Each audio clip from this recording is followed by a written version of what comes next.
Good evening. Welcome to Northwest Unitarian Universalist Church. I'm Kimmy Regal, the minister of this church. I've been a minister in this community for 15 years now, and I'm so delighted that each of you has given up time from your families to be here for this very important beginning to have a conversation that will lead to change and connection. Lauren is our wonderful MC tonight, and so she's going to take over.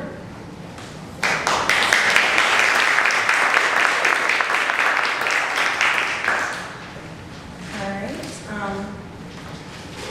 As Kimmy said, welcome to our church. At this time, I would like to take a moment of silence for those that suffered the tragedy in Orlando. Please take a moment of silence.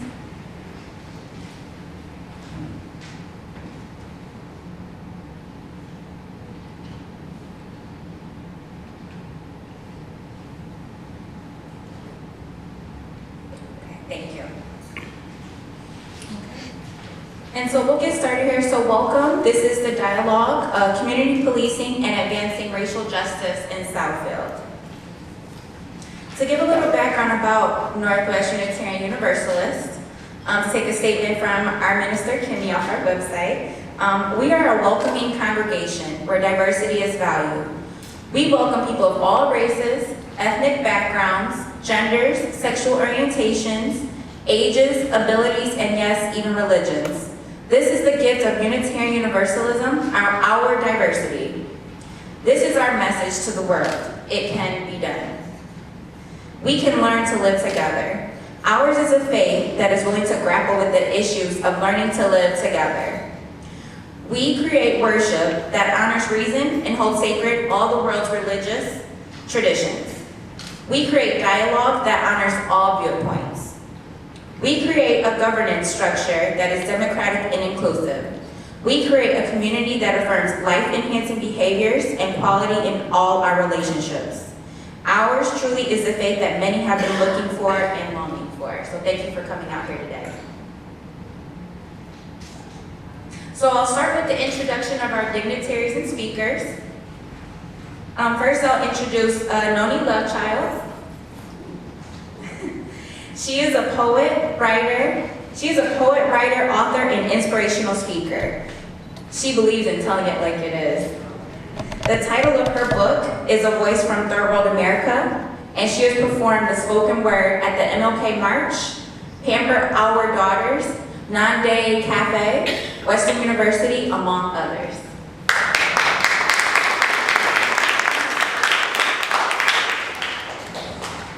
Next up we have Mayor Ken Siver. Mayor Ken Siver is the current mayor of Southfield. He's in the back there.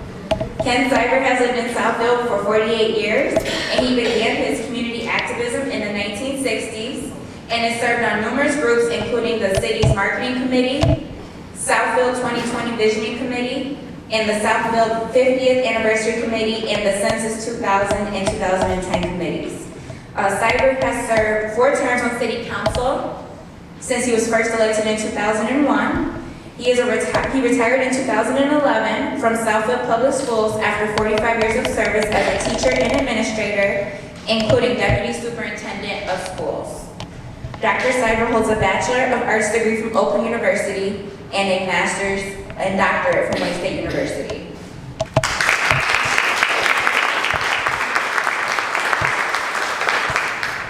Next, we have Police Chief Eric Hawkins. Chief Eric Hawkins joined the Southfield Police Department in 1990, starting as a police cadet and appointed as sworn police officer in 1991.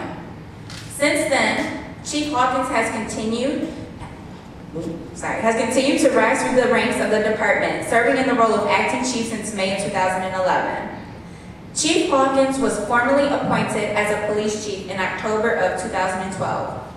Most recently, Chief Hawkins, a longtime Southfield resident, implemented initiatives designed to enhance police-community relations, including citizen and youth police academies and a police chief citizens advisory board.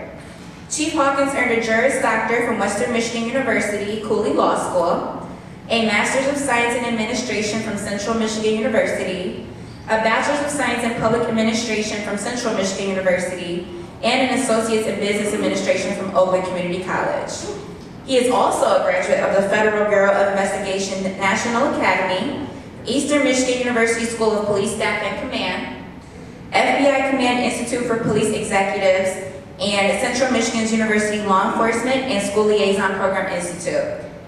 Chief Hawkins serves as a board member for several nonprofit organizations, and he serves as a volunteer on Common Ground's Crisis Hotline.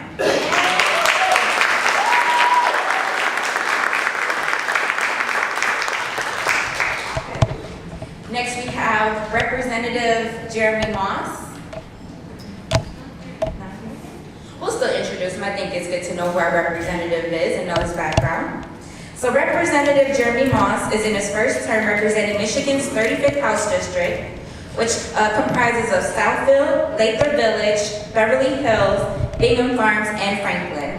He is a lifelong Southfield resident. In the legislature, Moss is fighting to restore the harsh cuts to local governments and school districts that have impacted the lives of working families, retirees, and students. Before joining the legislature, Moss served as the youngest ever member of the Southfield City Council and worked in public policy at the state and local levels. He is currently a board member of Congregation Bethlehem in Oakland County and a member of the Greater Southfield Farmington NAACP and Martin Luther King Task Force.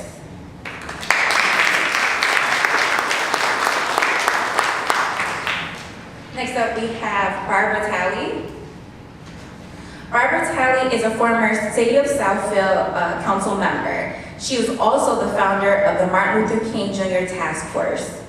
Barbara Talley was the first African American woman to hold an elective office in Southfield in 1983.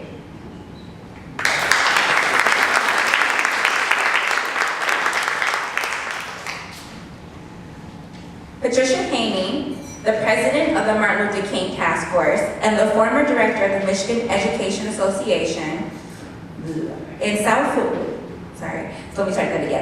Patricia Haynie, the president of the Martin Luther King Task Force and the former director of the Michigan Education Association. Did you know that Southfield was the first city in the state of Michigan to hold a Dr. King Peace Walk? Yes. Okay. So the first Dr. Martin Luther King Jr. Peace Walk took place on January 20th, 1986, a little bit before my turn, but commemorating the first national observance of Dr. King's birthday. The walk continues to grow in size and scope each year with year-long educational and community outreach activities.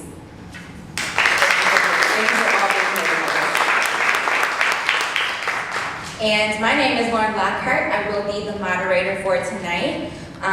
What I do, I am a program manager of a youth suicide prevention program at American Indian Health and Family Services in Southwest Detroit.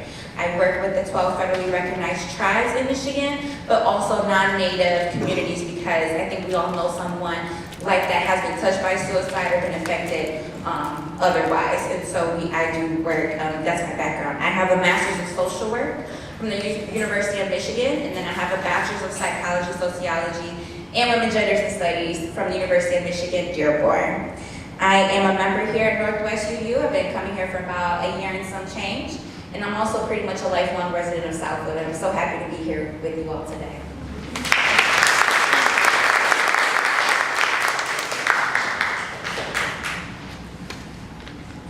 Next up, we will have a meditation/poem by Noni Lovechild. Noni.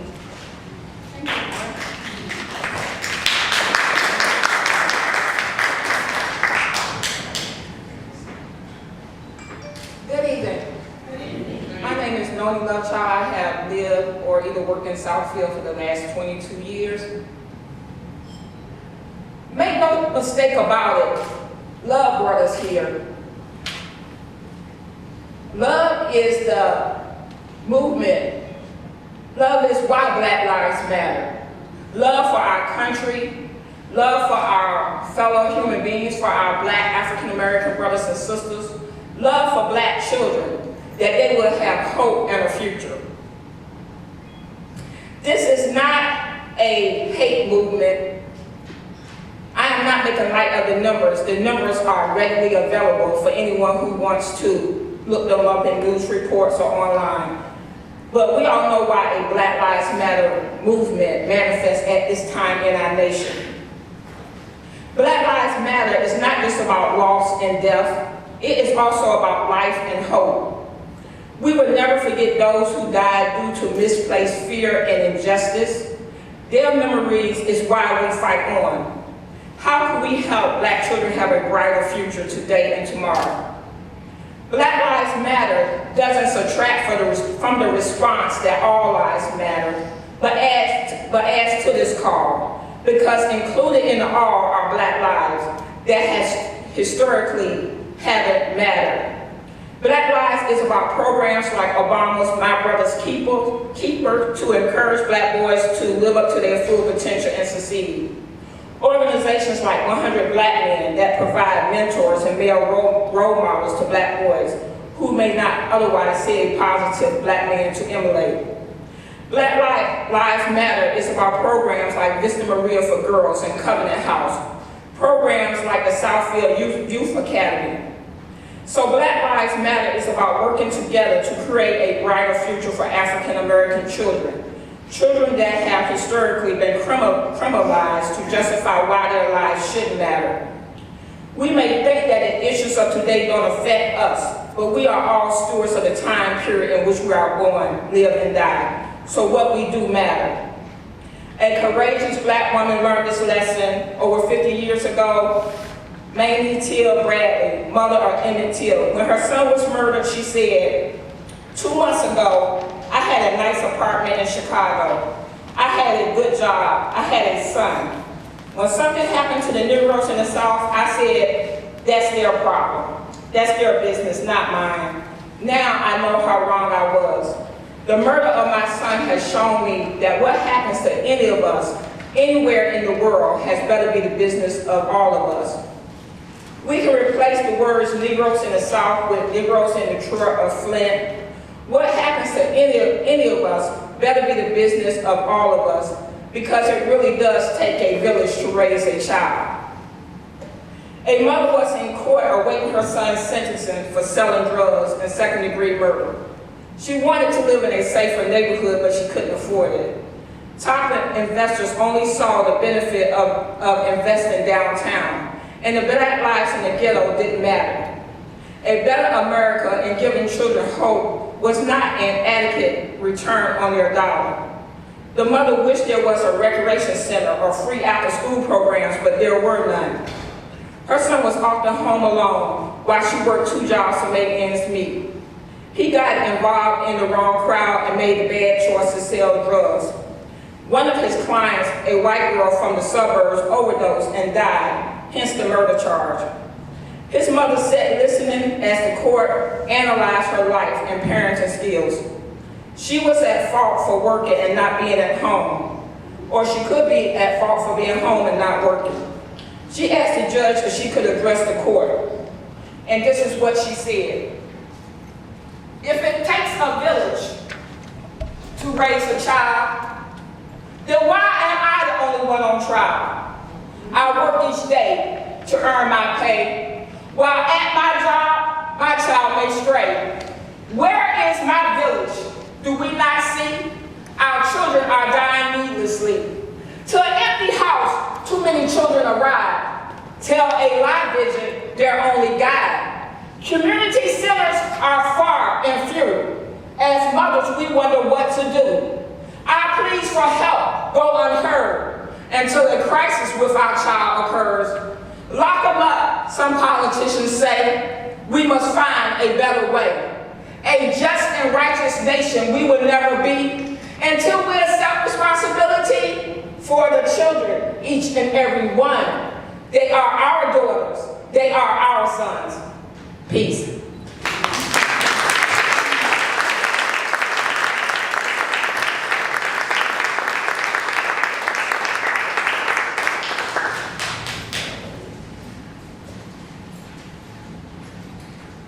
Thank you so much, Noni, for that piece.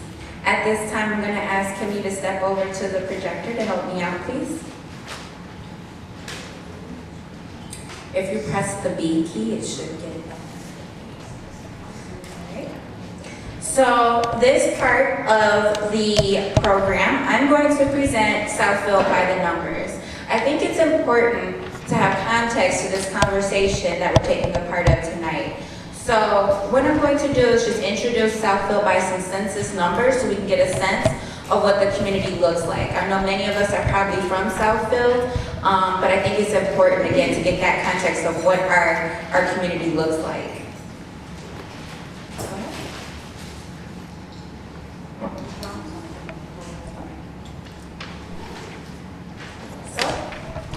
Demographics. And these are the sources I got this information from is the U.S. Census and then also the Southfield Chamber. And I'd be more than willing to provide this short PowerPoint to anybody who's interested or would like to further look at these resources for more information. So, as of July 1st, 2015, the estimated population in the city of Southfield was 73,156 people. And the census is done every 10 years, so the actual count was about 71,739 people in 2010, making for 31,000, a little bit over 31,000 households, and about 18,000 families residing in the city. There are about 36,000 housing units, and the racial makeup of the city is majority African American, coming in at about 70%, 25% white, 2.4% from two races, 1.7% Asian, 1.3% for Hispanic or Latino, 0.4% from other races, and 0.2% for Native American. The median age in the city, according to the 2010 census, is 42 years old. The majority of the population in Southfield, coming in at about 29%, was 45 to 64. A little bit under that is about 25% of the population is 25 to 44 years old. About 20% of residents were under the age of 18. About 17% were 65 years or older. And a little bit over 8% were between the ages of 8 and 24. And the gender makeup of the city is about half and half, roughly 45% female and 55% female. Next slide. So education and income. So high school graduate or higher, about 93% of residents living in Southfield, according to estimates between 2010 and 2014, is about 93%. People holding a bachelor's degree in that same time frame is about 36.5%, ages 25 and up.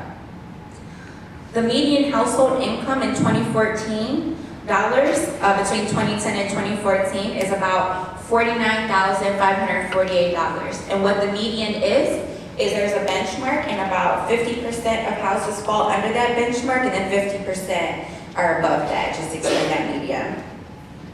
The per capita income in past 12 months is about $29,045. And according to the 2010 census, about 15% of people living in Southfield fall within the poverty category. So that is the end of my numbers here. Again, I'm more than willing to provide these sources to anyone interested. I just hope that these numbers can inform our discussion here today as we talk about community policing and the demographics in the community that we all live in. Thank you.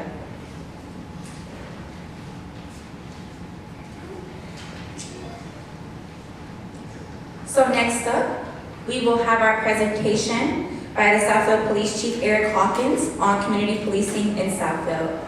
Police Chief Hawkins. Good evening, everybody. Good evening. Do I have to, can everybody hear me? Do I have to? Yes. We have a T-coil for people. Oh, yeah? Okay. So, purple mic, you want it? Yeah, you gotta use the purple.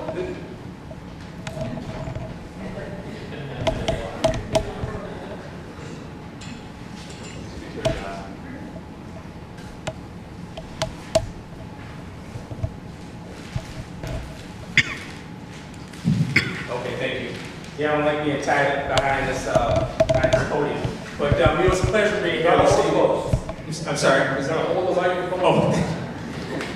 Okay, so I got to use it if I get it over. Yeah, so it's a pleasure being here this evening to share some perspectives with the group from a community policing perspective, what we're doing in Southfield, and just to give kind of an overview of what's happening in the country as well. But first, I want to say that, I'm here on the shoulders of some giants in this community.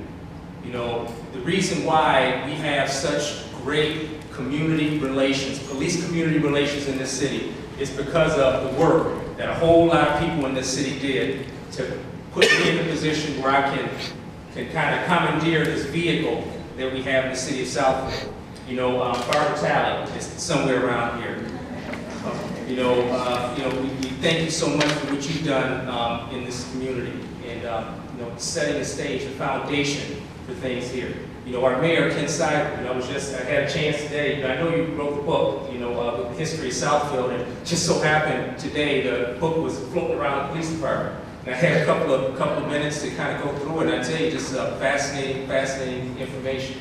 A lot of stuff that I had been, questions that I had, were answered in that book. And, I know there's a lot of work you put into that, and, we appreciate that.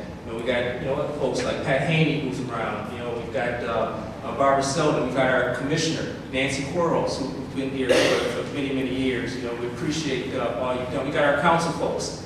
I see our council president, Myron Frasier, is here, and all the work that he's done. I think Mr. Brightwell, Councilman Brightwell, walked out of the room a little while ago. But that is why we are in the condition that we're in the city of Southfield. We're seeing all this stuff that's happening around the country. We're seeing, riots. We're seeing all of this disconnect. I saw something not too long ago where it was said that out of the 10 most violent and destructive riots in the history of this country, half of them were a result of perceived police misconduct. It's a serious issue. And we haven't seen those things in our community because of these folks that I just named and the things that they did many years ago in this community. And as police chief, I appreciate you and I applaud you all.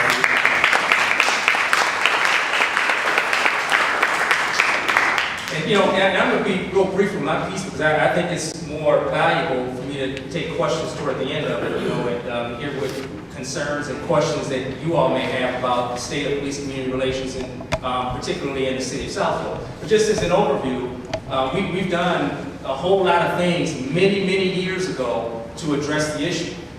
We were one of the first communities in the state of Michigan to have officers assigned to schools. This goes way back to Mayor Siver's days when he was working in the schools. So people talk about, you're going to hear, part of the dialogue is we need to connect with the youth in our communities. That's a big piece of it. Well, we've been doing that years, many years ago. We set this foundation. We've community policing officers. We got those community policing officers. We've had them for many years. We've been kind of connecting in that sense. And, before I move forward, we got another one of our Oakland County commissioners, Janet Jackson, who just showed up, so we appreciate Ms. Jackson as well. And it's the type of training that we're doing with our officers. One of the things President Obama, right after the Ferguson events, he put together some of the brightest minds in the country to talk about police community relations, and they came out with this document that's called the President's 21st Century Policing Methods. And they came up, and there were 6 pillars in this document. And so when it came out, my staff and I got this document, we just kind of dissected it, we looked at it to see where we stood. And the interesting thing is, we were right on point with all 6 of these pillars that the President's group, the brightest minds, the brightest legal scholars, law enforcement scholars in the country came up with. And so we're on the right track. And again, I want to hear from you, but also another key thing that we've done in our city is we've created a citizens advisory board.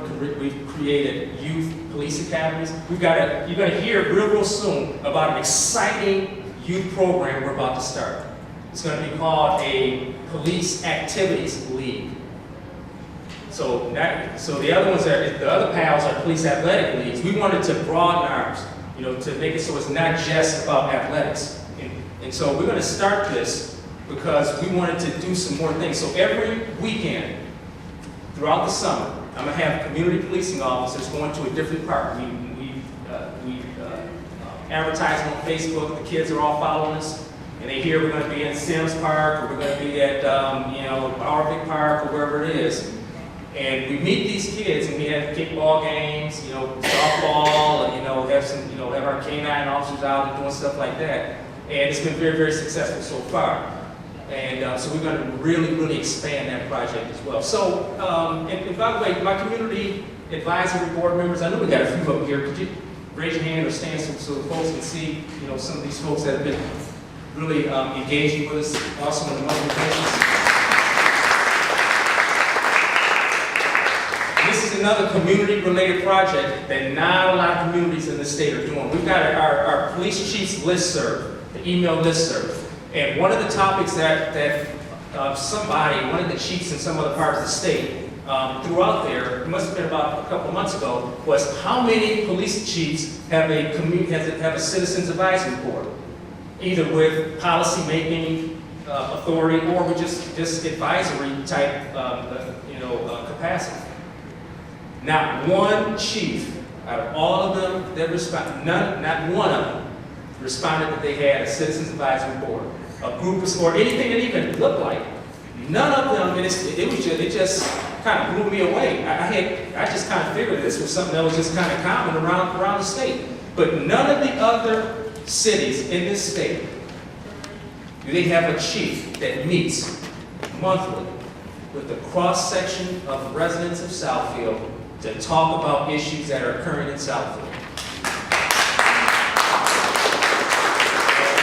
Now, members that are here, they'll tell you, it's not a rah-rah session. I don't get a pass on things. If there's some question about whether we should have body-worn cameras or, why, there was this complaint about some police misconduct or something like that, we talk about those things. And so that's another component of what we're doing. And again, really it's about just building continuing to fortify this bridge that we built many, many years ago. Crime is down in our city substantially. We figured out a way in our city to keep crime down, which is one of those pillars that Obama's group talked about. I think it's pillar number 3 or 4. And we figured out a way to marry that one with the number 1 pillar that this group came up with, and that was building trust and legitimacy in communities. And we've done that. We've been very, very successful. Almost an 80% drop in violent crimes in the city of Southfield over the last 10 years.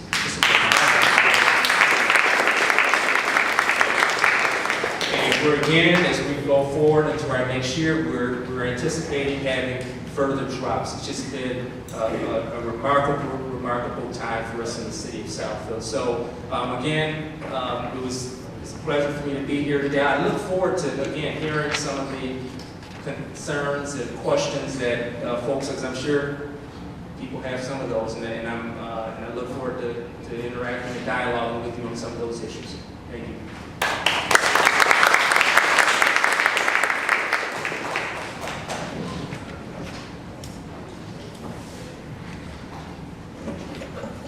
Thank you so much, Police Chief Hawkins, for that. I also want to point out that Northwest has a growing youth group that would love to come out. So if you would let us know when that is, we would love to get our youth out to these events. We will also love to keep partnering with the city of Southfield. I know you mentioned there's various commissioners and city council members. As a young person myself, I would like to get involved with that. I just want to plug myself right. I would love to stay in Southfield if I can be more involved, so I kind of just want to put that out there. Also want to put it out there that Northwest is looking forward to supporting community policing efforts. So if those can be spread to us and we can be known about that, we'd love to include that in our announcements, and we would love to participate and support how we can, because it takes a community truly to get through this thing we call life together. So,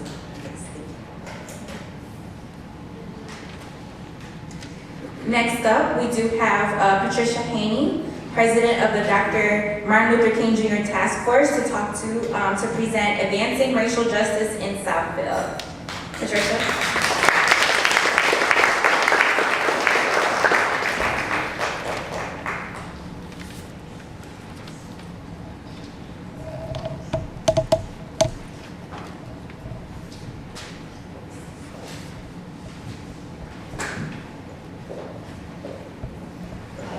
We all face challenges in life.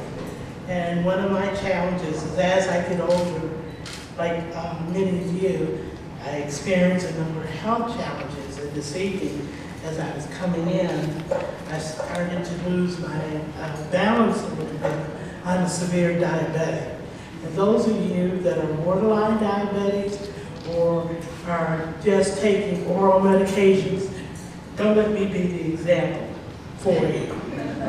Because I take now 4 shots a day. And this is one of my bad things, but this is too important for me not to come tonight.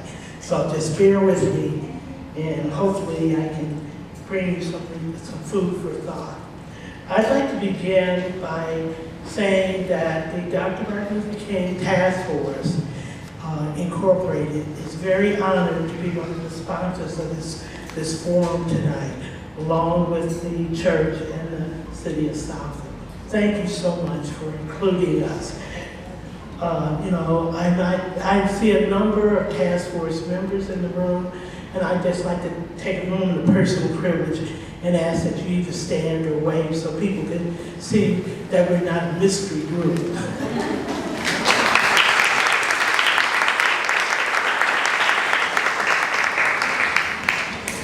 I have been a resident of Southfield since 1986. I love this community. It has a rich heritage of diversity. In the early 70s and 80s, when people of color began to migrate to this area, many from current residents of the city welcomed people of color with open arms. And unlike many of the other communities surrounding Southfield, who began to introduce covenants and ordinances trying to discourage housing desegregation, not only on color lines, but on religious lines. Many of you are familiar with how much Lathrop Village has progressed, because there was a time that they had ordinances in Lathrop Village that would fine people for selling homes to people of the Jewish faith, And it's so interesting now to see how far they have advanced, and people of color and people of different religions are welcomed in Lathrop Villages as well as they were in Southfield. But we've had some difficulties too in this community. I never will forget when Barbara Talley ran for the first time for city council. There was a smear campaign, a racial campaign that wouldn't wait. In fact, there were some key leaders of the city that I'll go unnamed now, because I believe they've seen the light. But there were some key leaders that said that when Barbara ran for mayor also, that in fact this whole community, quote, would turn dark if we got people of color elected to governmental offices. And I just find that this was amazing, that those kind of quotes could be made. But when Barbara ran, the community stood up like I had never ever seen. And she was successfully elected, despite the terribly racist campaign that was done during the election. And she went on to serve as an outstanding member of the council. We are so fortunate to embrace her as one of the founders of the King Task Force. And after 31 years, she's still very, very active in the task force. You know, the history has a way of repeating itself.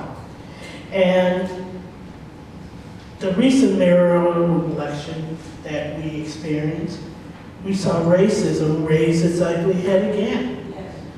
But it had a different twist this time. And I was never, ever so proud of this community, how they responded and said, this is not what Southfield is about. And the ironic twist was that the campaign was not designed by, quote, racist white individuals, but I firmly believe the campaign was designed to incite black people to vote for a black candidate.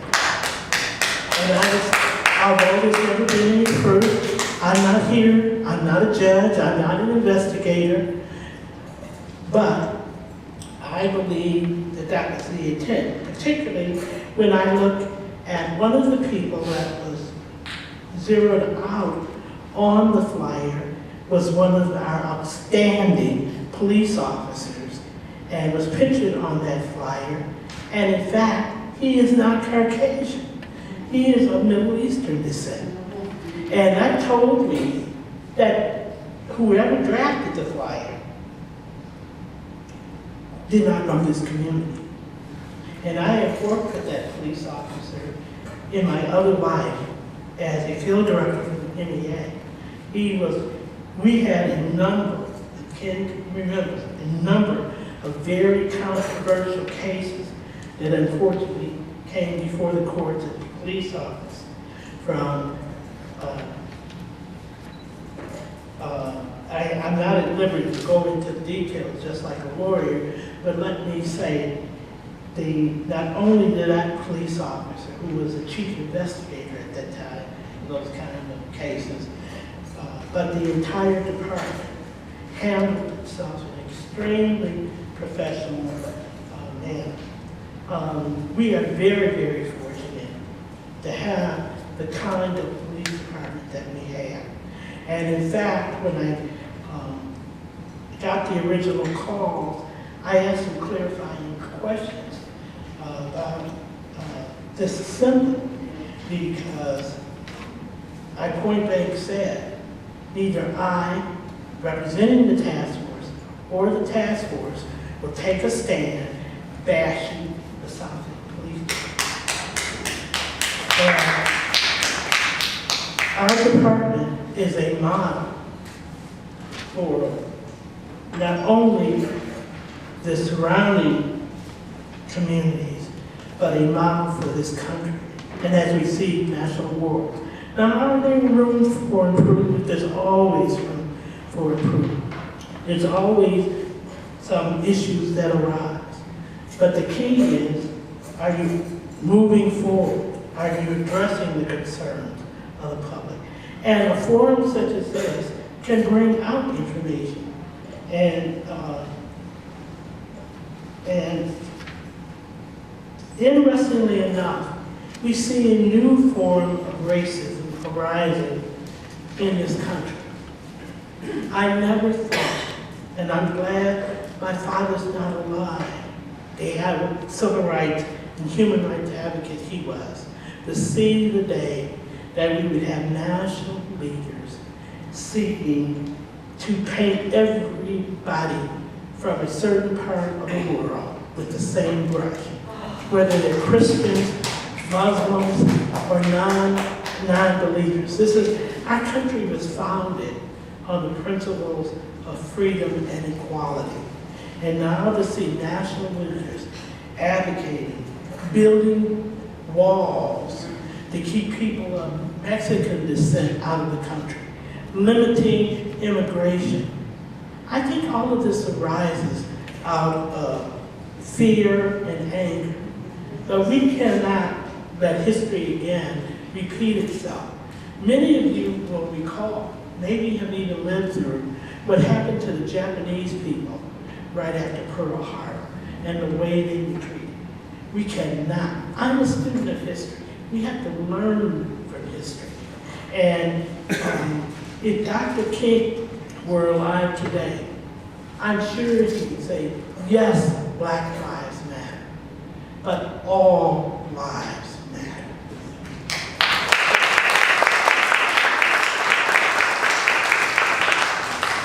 Now, you would ask, what can I as an individual do? What can we do in this community? Well, one thing, we can speak up.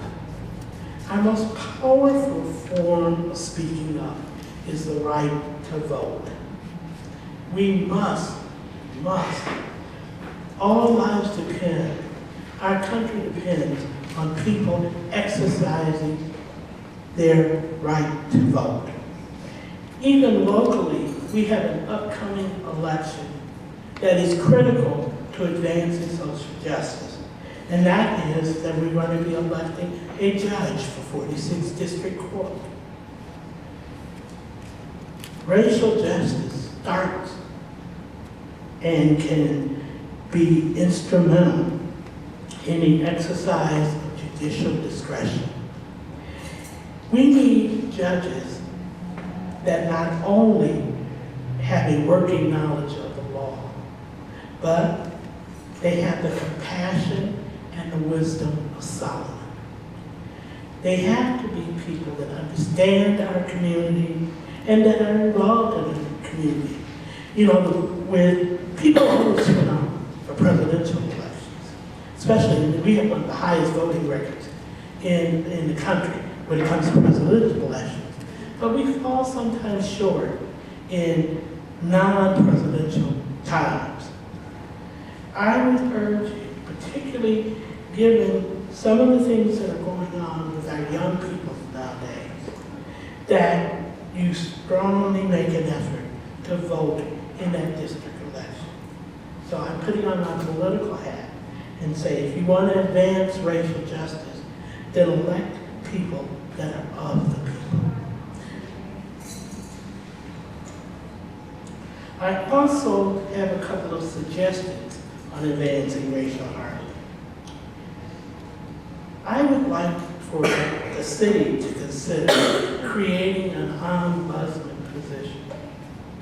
A lot of people don't understand how you maneuver through the process of getting your concerns addressed, not only with the police department, but other city departments. And some people don't have a working knowledge of how responsive our departments can be. And so they feel a little bit intimidated. If we had an independent ombudsman position, it might convince the people to be more comfortable to come forward with their concerns. Also, and that person could be independent and not an employee necessarily of the police department or the fire department or the code enforcement department, but an independent employee. And like I said, our strongest voice would be to elect people that believe in the principles that Dr. King advocated, believe in racial justice, that they believe that everyone is equal under the law. That's what advances her. And not get caught up in all the rhetoric and the drama that's circling our country today. We can be a model. We should be a model for other communities. And I truly believe we are a model. Thank you very much. And I'll be happy to answer.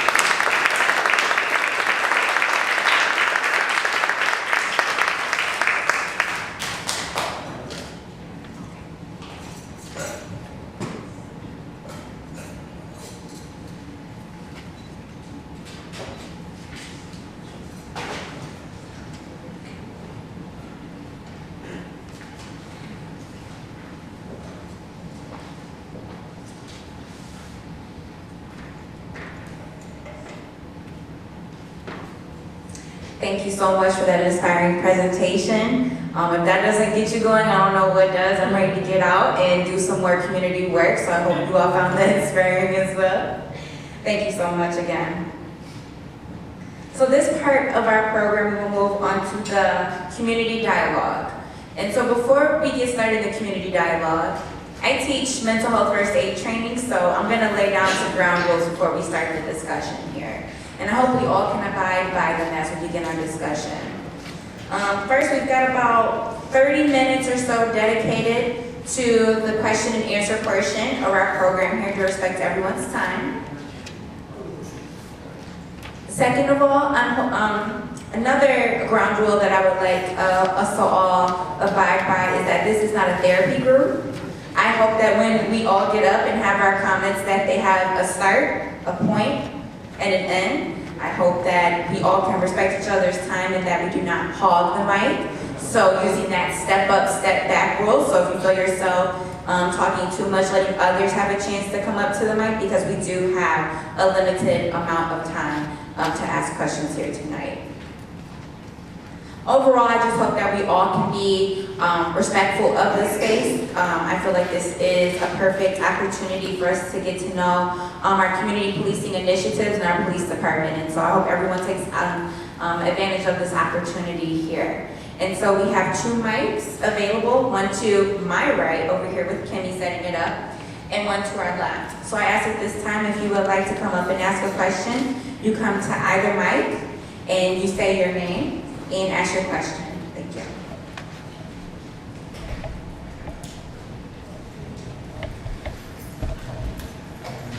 My name is Michael Ketchum, and Chief Hawkins, I'd like you to speak to how many times the police officers interact with the mentally ill, and whether or not there is a protocol in place for your officers and training that they might have received.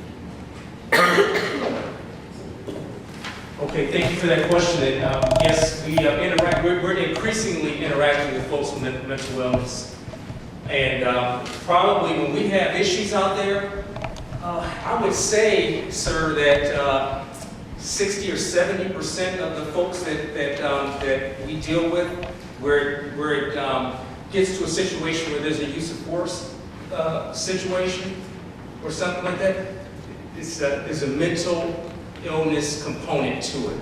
Now, what are we doing to address it? We train our officers. We have officers that train with Common Ground's Crisis Hotline. In fact, I'm one of the volunteers that volunteers every month. And we've had a cadre of officers who do that. And we do it for a couple of reasons. Number one, it helps us out with our crisis negotiation team. We have a hostage negotiation team that we were looking for some training opportunities, and we were training with each other for so long, and after a while it gets a little old. And so you want some real life types of trainings. And so we connected with Common Ground, and we started training with Common Ground to do that. So we interact with folks who are having some type of crisis, and a lot of them some type of mental crisis or challenge.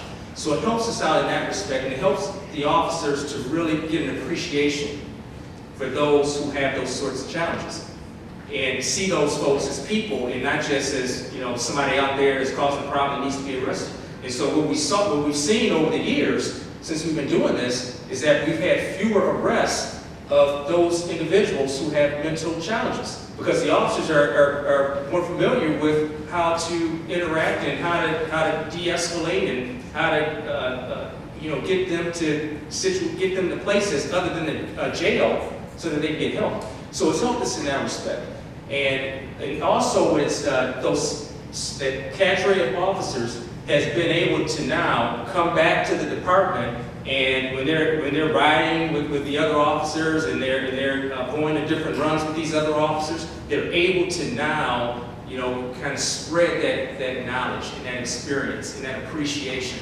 for folks who have those sorts of challenges. Huge challenge in law enforcement right now, and those departments that are not addressing this are the ones who are having escalating use of force situations. They're having to use their tasers and their guns and all these other things and taking folks down more often. And we're not seeing that. So we're not seeing those folks that had those challenges get hurt. We're not seeing our officers get hurt.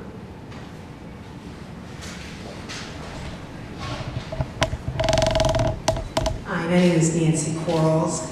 I appreciate you sharing the numbers of the demographics for the city of Southfield. And to Chief, could you tell us what the racial makeup of the police department is? Yes. Like the demographics of the city, it's about 70% African American and 25% white, and there's some others in there. Well, the demographics of the police department are about the reverse, and it's even a little bit more. The police department is about 80 something. I think it's 82 or 83% was the last time we did it white, and about I think it's about 12 or 13% African American. Now, there is this dialogue that's going around the country. Should police departments reflect the demographics of the communities that they're serving?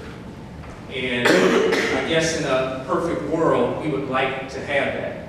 But here's why I'm not real concerned about that in the city of Southfield.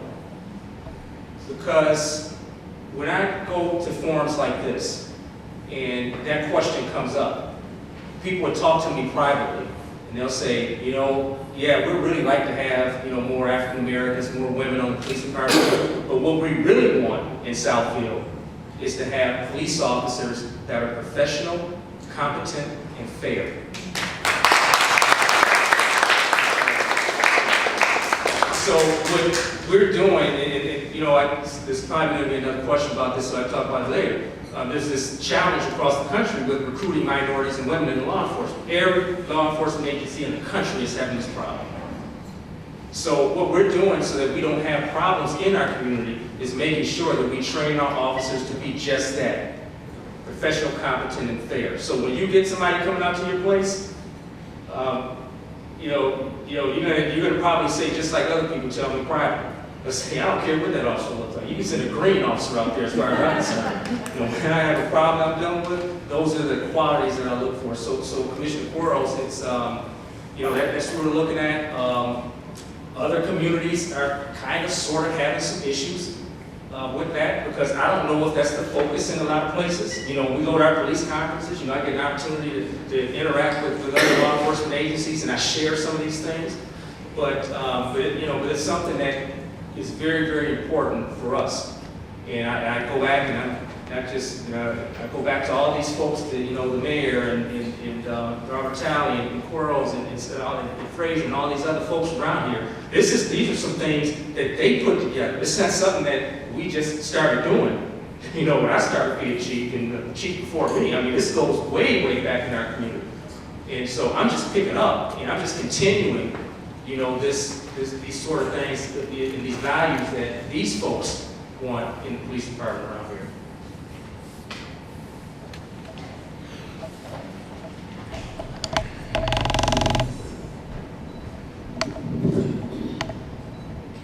Why do we have police?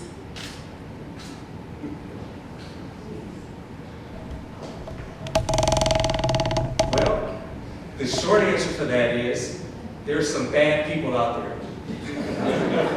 There's some bad people out there, number one. Number two is because, there's every city has different types of services that they offer and that's necessary to run a municipality. You need somebody who's looking over the roads. You need somebody who has doing recreational programming for children. You need people who can fight fires. You need somebody to run a human resource department so that you can make sure you get people in there. And when you put all of those things together, I'm just one little piece of the cog that kind of runs the city of Southfield. There's a whole lot of other pieces. And so we need police because when you look at the overall system that we have to provide services for you and all these other folks, we're just a little piece of it.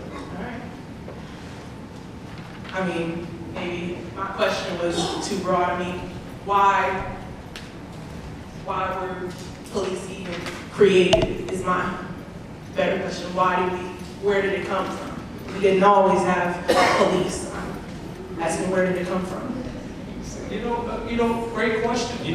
Why do we even need law enforcement? Why do we need folks to address disorder in communities?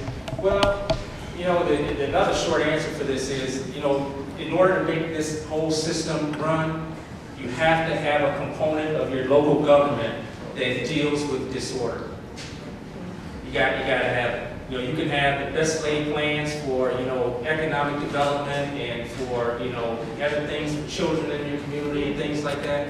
But if you don't have a component that deals with some very, very, at times, some folks who want to disrupt the quality of life in your community, if you don't have somebody to deal with that, then you're going to have a problem maintaining order and having a system that runs efficiently. I mean, for the record, I do know why we have police in general and why they were created. I was just asking to see what your perspective was, but historically speaking, can I just speak briefly as to why? I'd like us to take the time on the mic, though. Yes.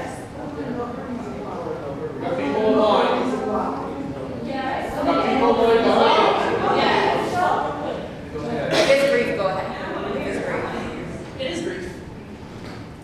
The first police force in American history was created to organize groups of slave catchers. For the record, that's where policing in America comes from. And the issues that people typically have with police come from SOPs. That's standard operating procedures. Now some, not all, but some police departments typically do not change their SOPs as their community changes. But some of these SOPs that are very problematic are rooted in the same procedures that those same slave catchers use to brutalize Black bodies. I mean, this is just a history of it. Since we're talking about community police, and I figured someone should say where it came from and why we even have it.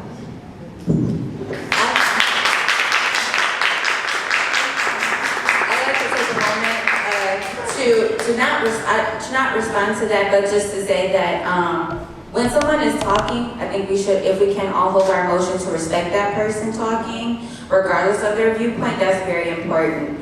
We've come together today to learn about community policing from various perspectives, so I ask that we respect everyone as they speak, and just to remind everyone of that. I believe. Oh, I'm sorry. Is it on? Yep. Okay. Southfield resident, member of this church. And I wonder if you've heard of a program that I recently learned of called Restorative Justice. And although it's meant to be in the schools, it interfaces with you because it's about when a child gets in trouble, they act out some way, and they get suspension.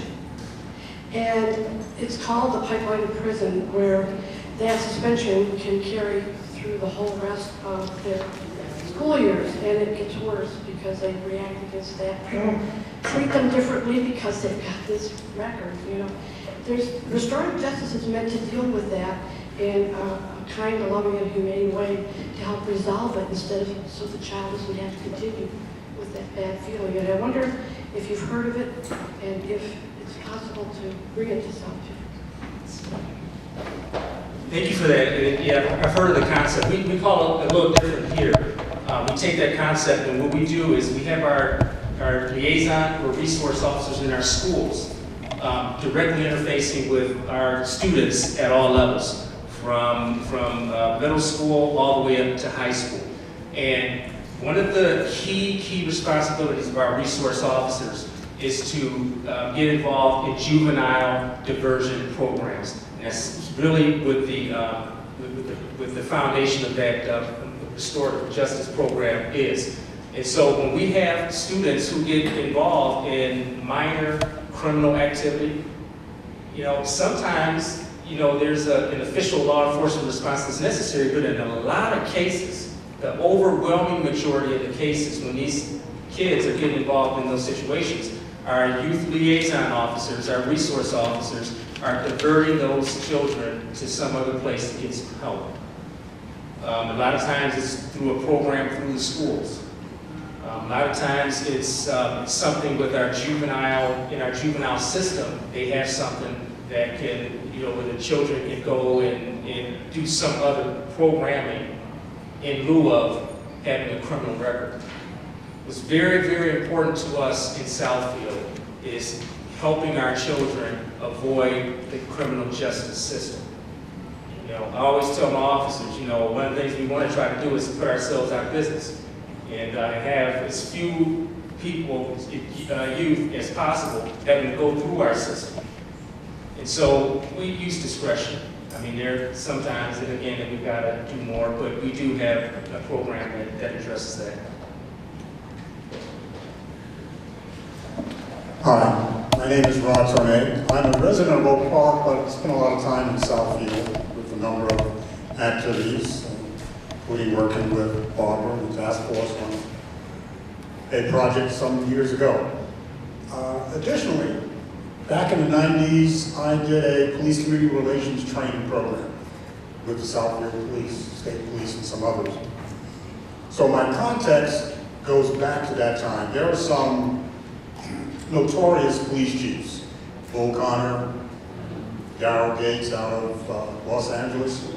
And so in that context, my question to you, Chief, is how are you different? How is the Southfield Police Department different from like the LA Police Department? Or maybe even New York Police Department, because they've had that broken windows kind of orientation.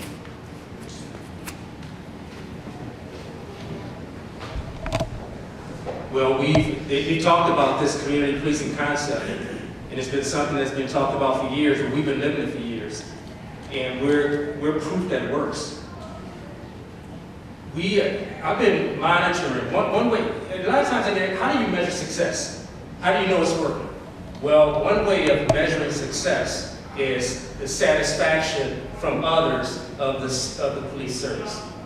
And one way of measuring that is by looking at the type. First of all, you have to encourage people to complain, or if they have concerns, to voice them, and then have an effective vehicle for them to do so, something that they're comfortable doing. So number one, that's what we did. We put together a system where people know how to file complaints or concerns, and we make it very, very easy for folks to do it. If somebody has an issue with any police officer, they can file a complaint or concern either anonymously, through email, they can send a letter, they can come in personally, they can come in as a third party.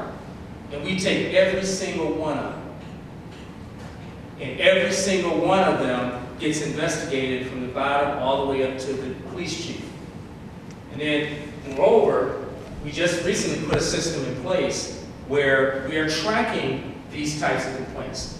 Because this is what a lot of communities were missing years and years ago. They're accepting complaints, but they didn't know, they had no way of tracking, where the complaints were coming from. Do you have an officer that has some kind of issues?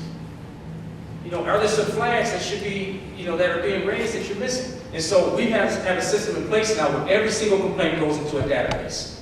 And every commander in the police department is required to go into this database weekly and see where the complaints are, what officers are involved in those complaints, and what the nature of the complaint is. And the reason we do that is because a lot of times officers go through different shifts. So today you can get an officer that have a complaint for some, being rude or discourteous, and then 7 or 8 months from now the officer goes to a different shift, and that commander has no idea before, but had no idea that this officer had a complaint. So you would lose things. And so we've got this system in place now where we can track those types of things. And then we take action. We make sure that if there are some problems, if there are officers who are showing some signs of that they need some assistance, then we take action. And that could be anywhere from some verbal reprimands to all the way up to termination. Sometimes we send officers to emergency assistance programs and things like that. So you ask what's different? Well, it really starts there. We're recognizing that we have to make sure that we have officers that are serving appropriately. And then we send those officers out into our communities, and we're interacting in a genuine way. We're resolving problems. You know, our motto has always been, let's address social ills before they become law enforcement incidents. We've lived that for decades. And we're recruiting, you asked how we're different. We're recruiting different types of officers. You know, I talk to chiefs all the time, and some of my fellow chiefs are still stuck in the 1970s or 80s in terms of how they're recruiting officers. You know, when I started back in 1990, you know, when I walked into the locker room, the veteran officers, I'm a brand new rookie, first thing they wanted to know was, you know, rookie, how many push-ups can you do? You know, it was that type of stuff. You know, how fast are you? I had somebody ask me when I was a brand new officer going into the locker room, you know, rookie, how many fights have you been in? You know, those were the types of things, you know, back then that were important. You wanted officers who were physically strong and dominant, you know, you walk in and just kind of take over a situation and, you know, we would come in and save the day kind of thing. You know, but times changed, and you ask how we're different, where some departments didn't change. Because now, you ask these folks in here what they wanted police officers, they don't want what they wanted back in 1990. They don't want somebody to walk in and save the day. You know, they want officers that come in and help to resolve issues. They don't want an officer to come in and solve them for them. And so we're recruiting officers who have the capacity to do that. You know, officers who, you know, I'm not so interested in how physically strong they are. What I'm more interested in is how strong are their interpersonal skills. You know, and so we're looking at stuff like that. And you slowly start to change the culture in your law enforcement agency when you start doing those things over a period of time.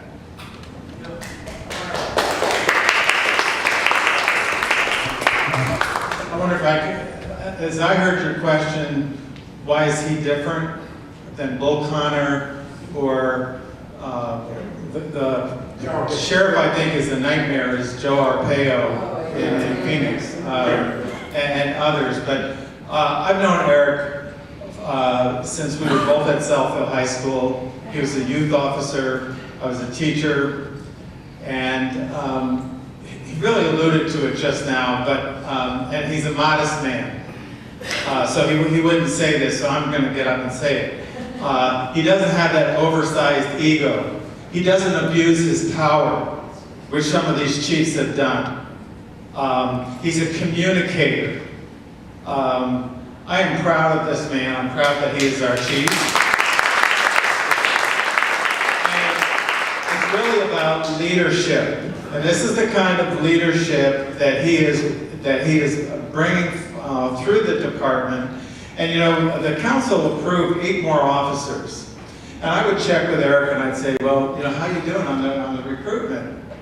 And he'd say, well, I'm not finding the right officers. I don't want macho men. I don't want militaristic types. I want communicators. I want people that will diffuse situations. And that's one of the reasons why we don't have these situations in the city, because it starts at the top. This is a humble man. He lives in the community. He's one of us. And I think that makes a very big difference in how the department goes forward.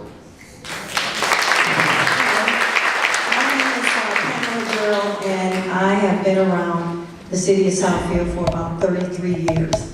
I've been very involved going to the council meetings, and I have never, ever ran for office. So when you hear me speak, I'm not campaigning for anything. I'm speaking about my passion for the people and for the city of Southfield. Let me give a phrase to you that I want you to remember. Whenever you hear a siren, someone in public safety is risking their lives for you, your friend, or family member. A community is only as strong as its public safety. And I think that's so important.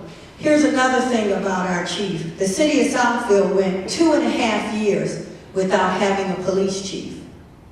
And we waited a long time. We didn't care who they selected, but we wanted to make sure that the process of selection was correct. in my efforts to investigate after Chief Thomas, who was the first African-American chief of police brought to this city in 1991, I wanted to know what the officers thought. This is who they wanted to work for. This is why we fought really hard to make sure that the process was followed and that the most qualified person got the job, and that was Chief Hawkins. He got the job. Now, I'm not sure that I understand. I know what the dialogue is about. I'm originally from Brooklyn, New York, so I know about the non-community policing there, but you have to understand what some of the forces, and I'll say New York was about. And it was about a lot of the street life. You had a lot of corrupt police officers that were using African American and other minorities to sell their drugs on the streets. So when you talk about a lot of stuff that's going on, it's not just because they don't understand what it means to be black, white, Latino. There's a lot of corruption and other things that go on. We don't have that in the city of Southfield. But when I say that I'm not sure about this dialogue, black lives, white lives, Latino lives, all lives matter. And they matter every day, all the time. Not just before an election. I'm just concerned about movements like this when they get started. It always seems to be coincidentally before an election or when certain people are running for office. And if you're not going to do this every day, all the time, live it, breathe it, and eat it, does it really matter? Yes, it does. It matters, but it has to matter every single day. It has to matter every single day. Now, my question would be, you ask, why was the police department started?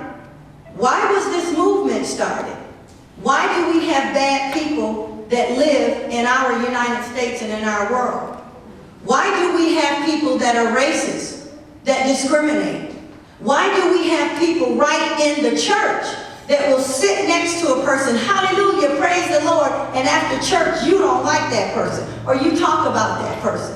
Why do we have all of that? We have all of that lack of knowledge. We don't love ourselves, some of us. So how can you love someone else when you don't love yourself? So all of this is great, but start within. Examine yourself. Do you love yourself? And if you do, can you love someone else? And then black lives, white lives, yellow lives, Latino lives, Japanese, and all other lives will matter to you. Thank you. I'm Joe Person. I've only been living here in Southfield 6 years. I'm going to tell y'all how good this police chief is. My wife is getting ready to hear this story for the first time, so she's going to be in shock.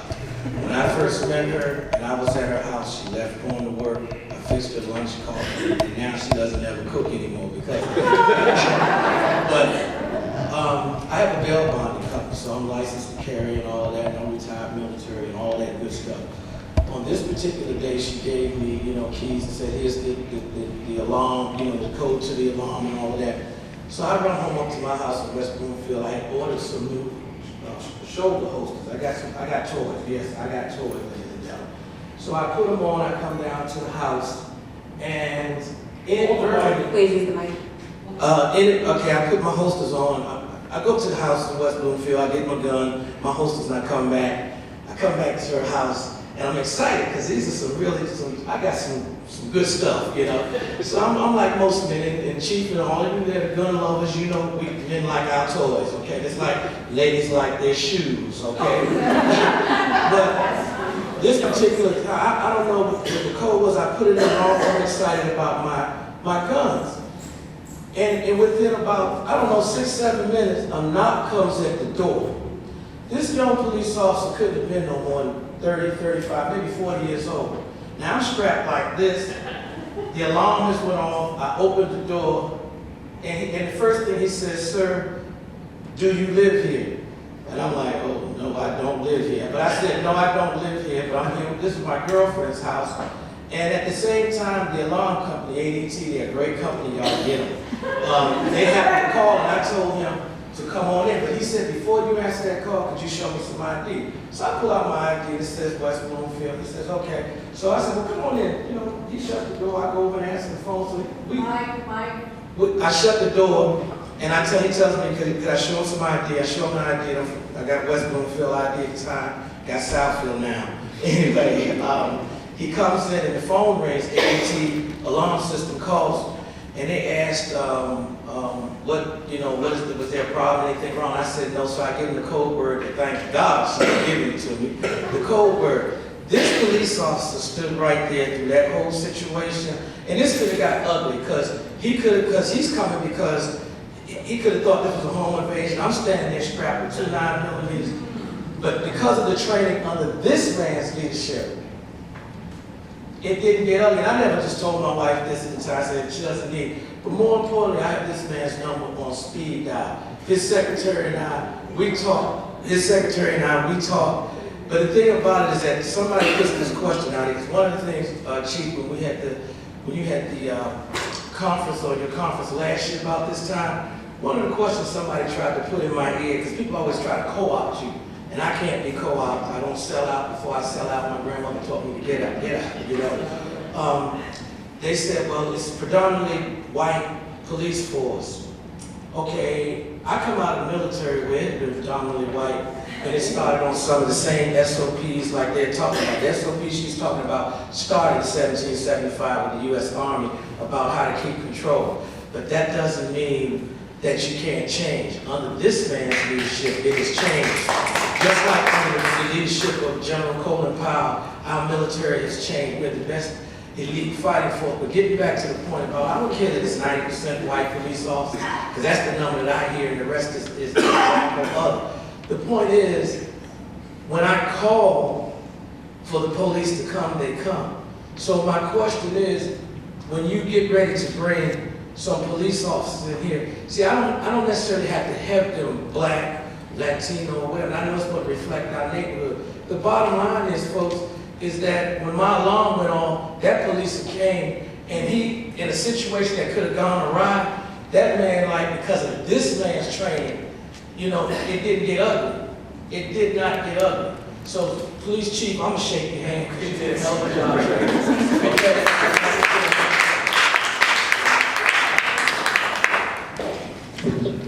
Hello, everyone. My name is Noni from the Black Lives Matter chapter of Detroit.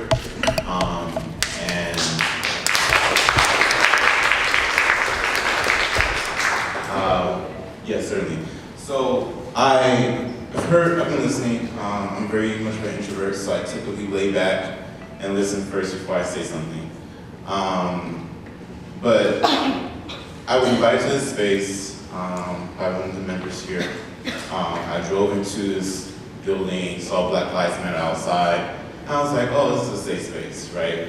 Because usually activists like me, you know, we get, especially when talking about policing, we get, you know, booed out, or we bring about like Siver, who works with us, is one of my colleagues in the Black Lives Matter chapter in Detroit.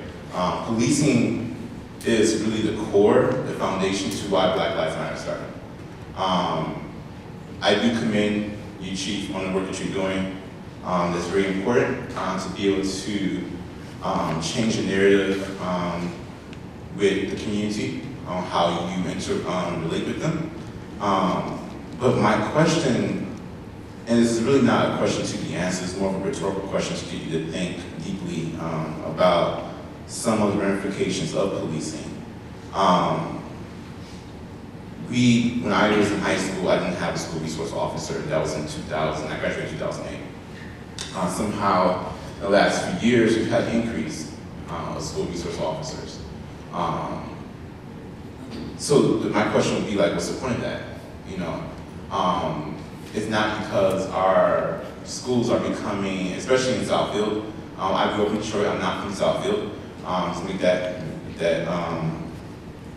no, I'm not from Southfield, but I have a lot of friends who moved from Detroit to Southfield or went to Southfield schools because the Detroit schools were, of course, crumbling. And Southfield did not welcome them. Let's be very real about that. It was the, you know, Southfield residents who own homes here in the city, who were middle-class black folks, who did not welcome, you know, poor black kids like me into the schools in Southfield.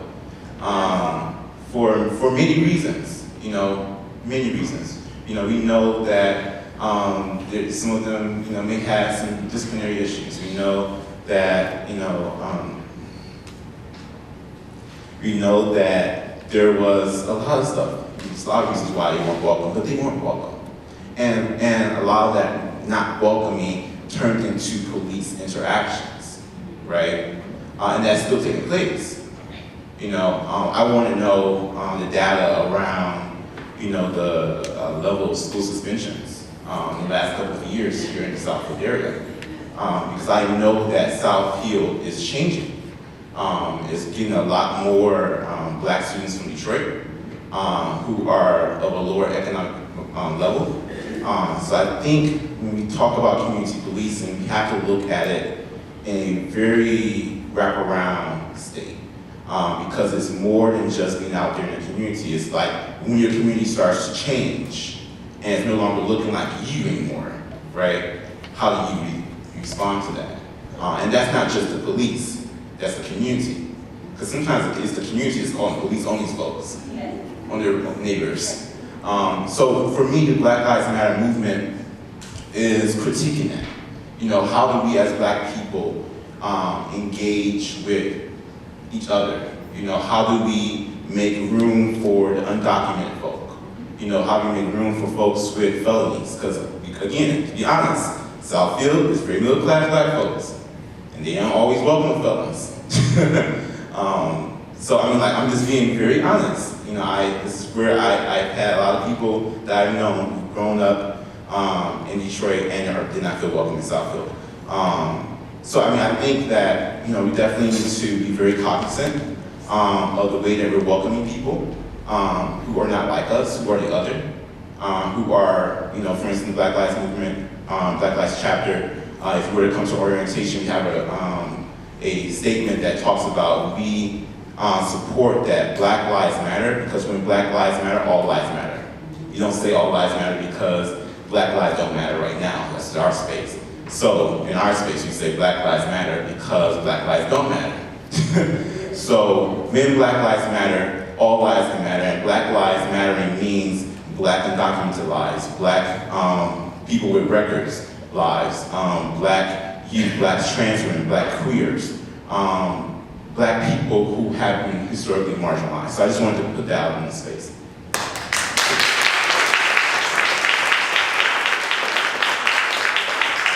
Before we move on to our next person that'd like to share a question or comment, I would like to personally thank the Black Lives Matter, Black Lives Matter chapter of Detroit for coming out to be here at this event. I really appreciate it. Thank you.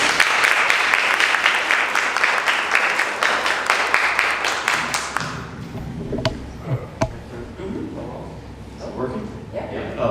I'm Michael Ross. I've been here since 1989.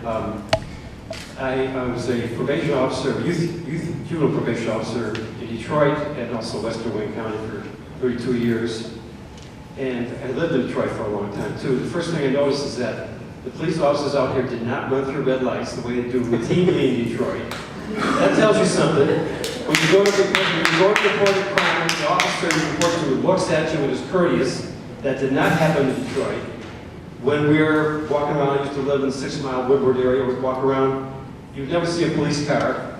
There was one officer on foot because, I don't know if you remember Police Chief Hart? His girlfriend lived near us, so therefore there was a walking officer. Otherwise it was not. So those are the first 3 things I noticed because I lived in Detroit for 9 years. None of those things happened out here. Next thing is there's an officer, you probably know her, Kelly Buckbear. She comes out every year to our condominium association, speaks, and I'm the crime person out there because I have this background. She speaks to us about what crime has been going on in the community and what we can do to defend ourselves. She'll come in and do an assessment to your house, all free. She'll make an appointment with you. So those are our 4 things that I noticed right away. So that's just a little anecdote. But the big thing, the question I want to ask the chief here is, can you be more specific about the training that you give your new officers? I know it's been what you've said so far, but more specifics about the kind of training that you give them.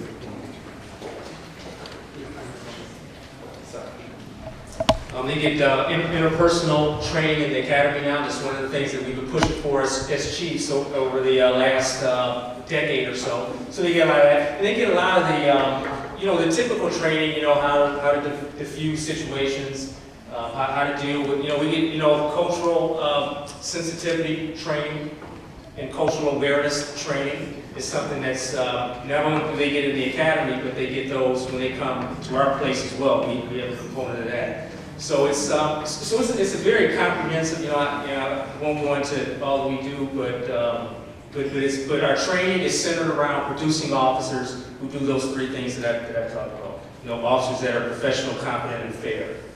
How long is the training altogether? The police academy is 3 months. And then they go through a 6-month training with the police department, where they go through a lot of those things I was just talking about. They get a lot of hands-on training. They get evaluated, assessed. Not all of them get through it. You have our evaluation process gets rid of those officers who don't have those characteristics that we're looking for. So I would say, maybe 10 or 15% of the ones who make it through that initial training and go through our we call it a field training officer program, about 10 or 15% of them make it through it because they don't have those competencies. And then once they get through that, then they have another 6 months of evaluation and assessment where we're looking to make sure that they demonstrate those qualities that we're looking for. So it's a very prolonged process that really gives us an idea of what type of person and officer they will be. More training, better. Yes. Before we move on, I just want to make note that it is 8:27 right now. So if you have a question, I'd like you to come up, but we'll be wrapping this up fairly shortly. Be respectful of everyone's time. My name is Janet Jackson, and I'm one of the current Oakland County Commissioners that represent this fine city. And what I want to say first and foremost is I appreciate our Chief of Police Hawkins, because every year when we have our Gun Safety Awareness Day, he comes and he participates at the county level where there are over 30 law enforcement agencies in attendance.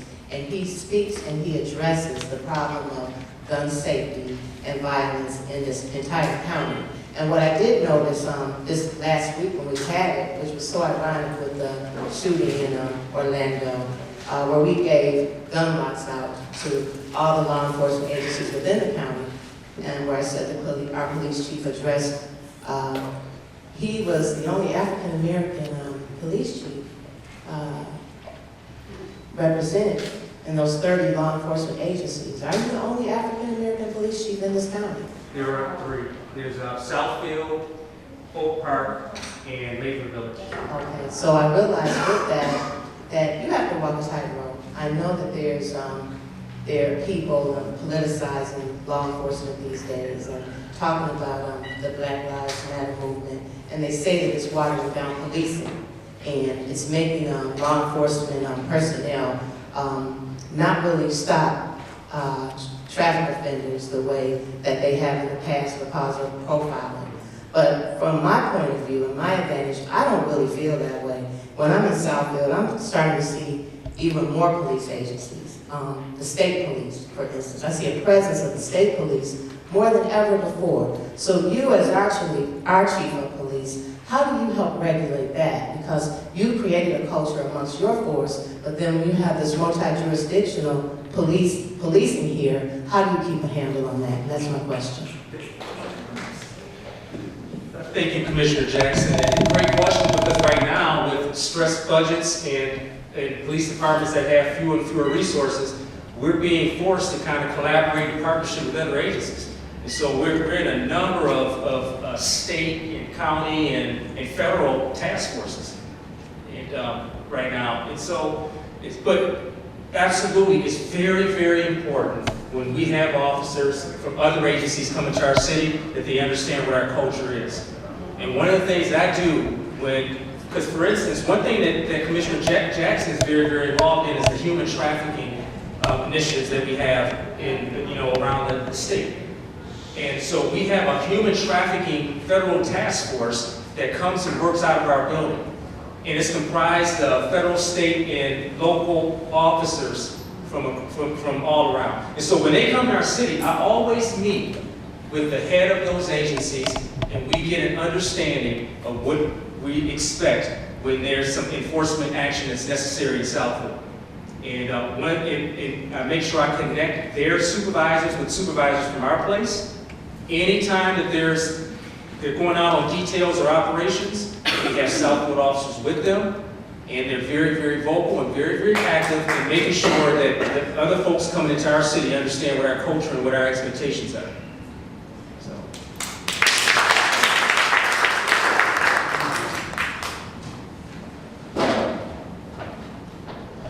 Hello.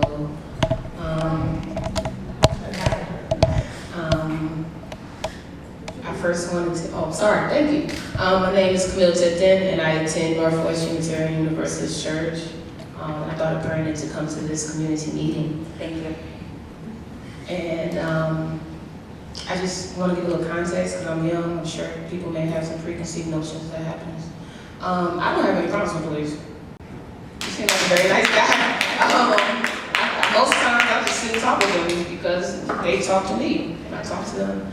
I haven't had any bad experiences except for like a few weeks ago, but again, it is what it is. It does happen, and that's why we're here to address those type of things. My question is, how do you make underprivileged people feel comfortable around police? For example, because when you were walking around, that was nice. I like the way you talk. I do. And when I saw your gun, I zoned out for a moment, because of the uniform. And I'm sure other people might have the same situation, or even worse, if they've had terrible encounters. So I was just like an answer from anybody up here.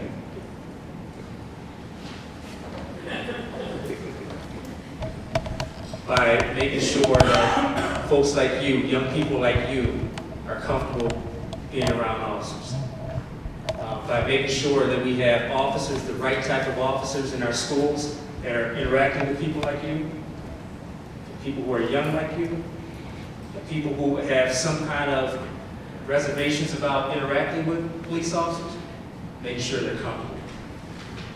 One of the things that I'm so very, very proud of in our city is we have officers who have connected, and I think even Lauren was one that came through our system that has had an opportunity at some point throughout their learning career in high school to interact with police officers in a non-threatening environment. An opportunity to play ball. I was, like Mayor Siver said, 20-something years ago, I was a school resource officer, and they're still, now I still see those ones who were students when I was there, and I run into them, and now they have families and all this other stuff, and they still come to me and talk to me about issues they're having in the communities and stuff like that. And it's establishing those relationships early so that we can build on them, so that once you get older, you get old like me, and you start right as a mature. So once you get some age to you and some experience behind you, you have some kind of positive context and so you can help me. I mean, I've got so many of my former students when I was in high school who helped me resolve issues now. They're the ones now when there's problems in communities and people are kind of, hesitant to get, come to a police officer or share things. They're the ones that go to those folks and say, you know what, why don't you, go ahead and share this with such and such and things like that. So the short answer is building relationships with all people and doing it early is how we get underprivileged or any of the other folks to feel comfortable with police. Thank you. I'd like to add to that, Camille, from what you said, and just say that too. Like, the Southfield Police Department has a Facebook page, and I know that you all share your community policing events. And this is to everyone's level of comfortability, understanding that people like myself, I've had negative experiences with the police, but when there's opportunities, neutral opportunities like this, or when they're at Tim Hortons or Myers or doing other community policing things, I encourage you all to go to those things, tell people about it so they can have a chance to have a one-on-one interaction with police members and have that conversation. I really hope that it doesn't end here today, that you're just hoping this is the only opportunity. I mean, our tax dollars go to fund police department and city operations, so I hope you all take advantage of those opportunities. Hi, my name is Stephanie English, and this is going to be a little personal. I hesitated coming up, but I do need to pay tribute to the police department. I'm part of Chief Hawkins' Citizen Advisory Team. I walk like everyone else, but I have personal experience. A lot of times you don't want to talk about your personal experiences, but they're very important because many people raise the questions about the relationships and what type of officer Chief Hawkins is trying to have on his force. When I was going through my divorce, my sane, rational husband turned into just like anybody else whose wife is getting ready to leave the home. And I was ashamed to have to call the police department to get help. Not only did I call in the middle of the night, but Chief Hawkins called me back.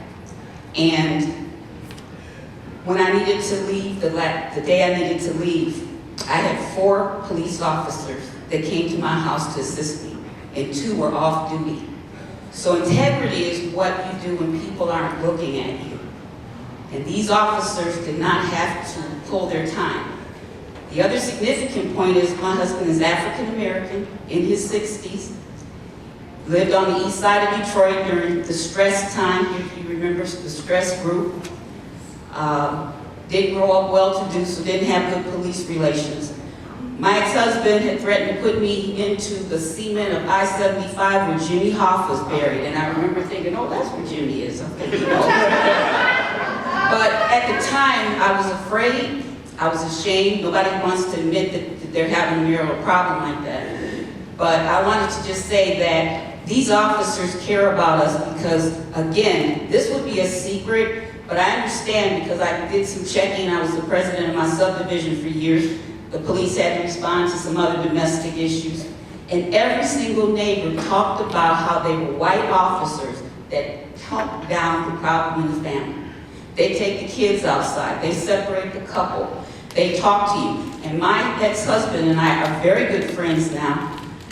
And we have talked recently about this. But he said, as a black man, that he felt comfortable, even though these 4 white officers were holding ship around him while I'm trying to move out. As a black man, he said he felt respected. They talked about sports. They called him, well, he didn't like, they called him Mr. English, although his last name is not English. But I just want to give you the flavor that the community relationship has to already be built into the police program for these types of actions to go on behind closed doors. If I don't come up here and tell you that I needed this assistance, the Chief Hawkins said this is a priority for any person that has a domestic issue. You need assistance, we're going to come. It's not just for me. If somebody needs to move out of their home and they're afraid, they will come. And so I want to thank you because, again, integrity is sometimes done behind closed doors. And if I don't come and share this with you to tell you that that built-in attitude is already there. And attitude reflects leadership. So it shouldn't matter what color our cops are. They want to take care of all of us. You get that sense when you have those real bad situations, they know how to de-escalate and diffuse. And I encourage you to join the police department advisory team whenever there's an opening, because we get to go on simulated calls. And when I tell you that stuff happens as a police officer, it's in a split second. I don't even know how they do it. That a criminal takes off, you're standing there, the police know the perp's getting ready to take off. We're in the class, it's like, how'd you know this was gonna happen? So the training is there, and so I encourage anyone to have that experience to take part in it. But again, I would just like to thank Chief Hawkins, and again, not to put all my business out, but a personal story brings a little more light and shine to, it doesn't matter what color our cops are. We are a predominantly chocolate city, but these officers want to take care of us, and that day was significant for me, because 2 police officers were on their shift, and 2 were off. 2 had just gotten off their shift. And so I want to thank you.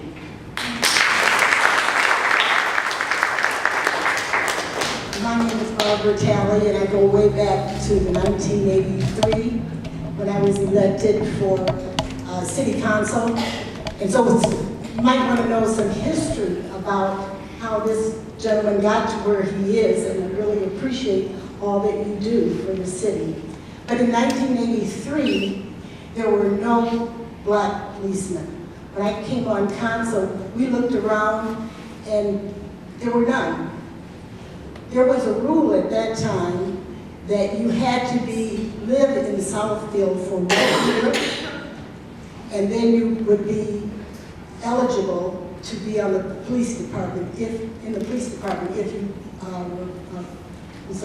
you were elected or registered. And there were not any black ones who lived in Southfield. So with the NAACP and myself, we went from Pontiac, we went to Detroit, trying to get policemen there to come and live in Southfield.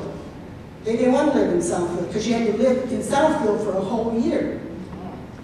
Now what we did find out is that those policemen who were hired to live in Southfield for 1 year, they lived in Southfield and then they moved out.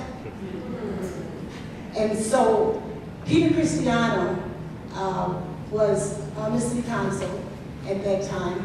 We sat down behind closed doors and wondered what we could do to correct this. Well, first thing was to establish a cadet program. And this gentleman was the first one in that cadet program that we would go up to and be chief of police. But my question is, how important is it for policemen to live in the city where they police? And how many people on your force live in the city? Thank you so much, Ms. Talley, and she's absolutely right. You know, and every time I see her, I thank her for creating opportunities for me and for other folks in the city. Not many out of the 130 sworn or so that I have on my force, I think maybe 3 or 4 officers live in the city. You know, I live here. I've been here for over 20, almost 25 years, but some of the, but you know, at first I was concerned about, you know, years and years ago, because this question comes up a lot, and I was concerned at first, Ms. Talley, but you know, I'm not so much concerned. And it's because if you look around to other police departments in the state of Michigan, very few officers reside in the city in which they police. And that can be Southfield or Novi or West Bloomfield or Milford or any of the other communities. And you know, it's all anecdotal, but you know, a lot of times when I go to some of the police conferences, one of the things that interests me is just that question. So I asked some of the other chiefs, how many of your folks live in your city? And it's usually very, very few. And it doesn't matter what community it is. So would it be, if we had the best case scenario, would that be something that we probably would want? I think yes. But do I think that we're having, that it impacts in a negative way the type of service that we're offering our folks in our cities? I don't necessarily think so. I've been working alongside all these officers who don't live in our city for, decades or more, or a couple of decades or more. And I don't see any less commitment to you all in this community from those officers than I see from the ones who actually reside in here, who've been here as long as I have. So I'm not real concerned about that piece of it. Good afternoon. My name is Laura Ferran, and Chief Hawkins, I'd like to thank you for the work that you've been doing, and I pray that you continue to do it. I would like to wish, if there was a wish list, that would be the number one thing on it, is that you could be replicated 1,000 times. With the young lady who spoke before me, she has said probably most of what I was going to say. I am a recent resident of Northville. I'm originally relocating from San Jose, California. What I would like to know, do you have a mini I just don't think that there's that much money invested in domestic violence issues, which is one of my issues from way back. I said her issue was more recent.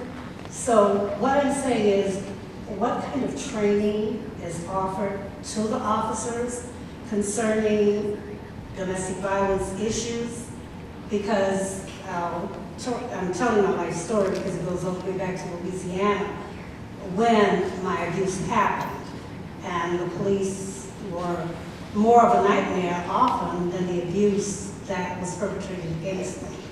So when I got to California, well, of course, by way of O.J. Simpson, many laws came through Sacramento, and suddenly social services ramps up, and we get domestic violence units, and which I was supervising one of those units. So what I'm saying is, what are you doing in that area because of the view of women as property, instead of you're my partner in this life venture or whatever else it is? So that's basically what I'd like to know. Thank you for that. And one of the things that we're doing, number one, if a person abuses a spouse, we have any evidence that it's happened, then we comply with the law and we take them to jail. We get them out of there. And to send a message that that's not acceptable and it's not going to be condoned by officers that go to those scenes. And it makes the victims, I mean, because there's male victims as well. We're seeing a lot of same-sex domestic violence situations. So we do that. And also, we're sending our officers to domestic violence training so that they get some of that. And there's an exciting potential training opportunity out there. I've been working with, I'm out here now, but there's a person in the community that's working on getting a grant that will train officers in dealing with minority women who are victims of domestic violence. So we're bringing that component of it in as well. And it's just a matter of making sure that our officers understand how serious this is and to use compassion when they're going to these situations. I mean, I can remember years and years ago, you sent an officer to a domestic violence situation, it was, just the facts, man, what you got? Where'd you get in? Where to go? It's about more than that now. It's about, and we're training our officers to understand that, we're dealing with somebody who's going through an emotional, traumatic event. And for them, this is something that requires much, much more than just, what's your name, address, and all this other stuff. It's help. We have a very, very close relationship with Haven and some of these other groups that assist women that have been victimized in situations like that. When we were stressed with our personnel, we were losing officers.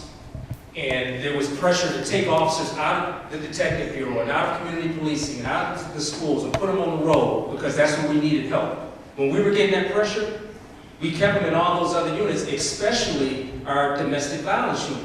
I've got 2 officers who are assigned to just those types of things. And what we look for is officers who can demonstrate compassion and empathy and help, almost a social worker type of mentality when it comes to that. So it's very, very important, and there's some things that we want to do going forward too. Thank you, sir. And by the way, there's one other council person we didn't recognize here, that's our Mandelbaum, who's in the back as well.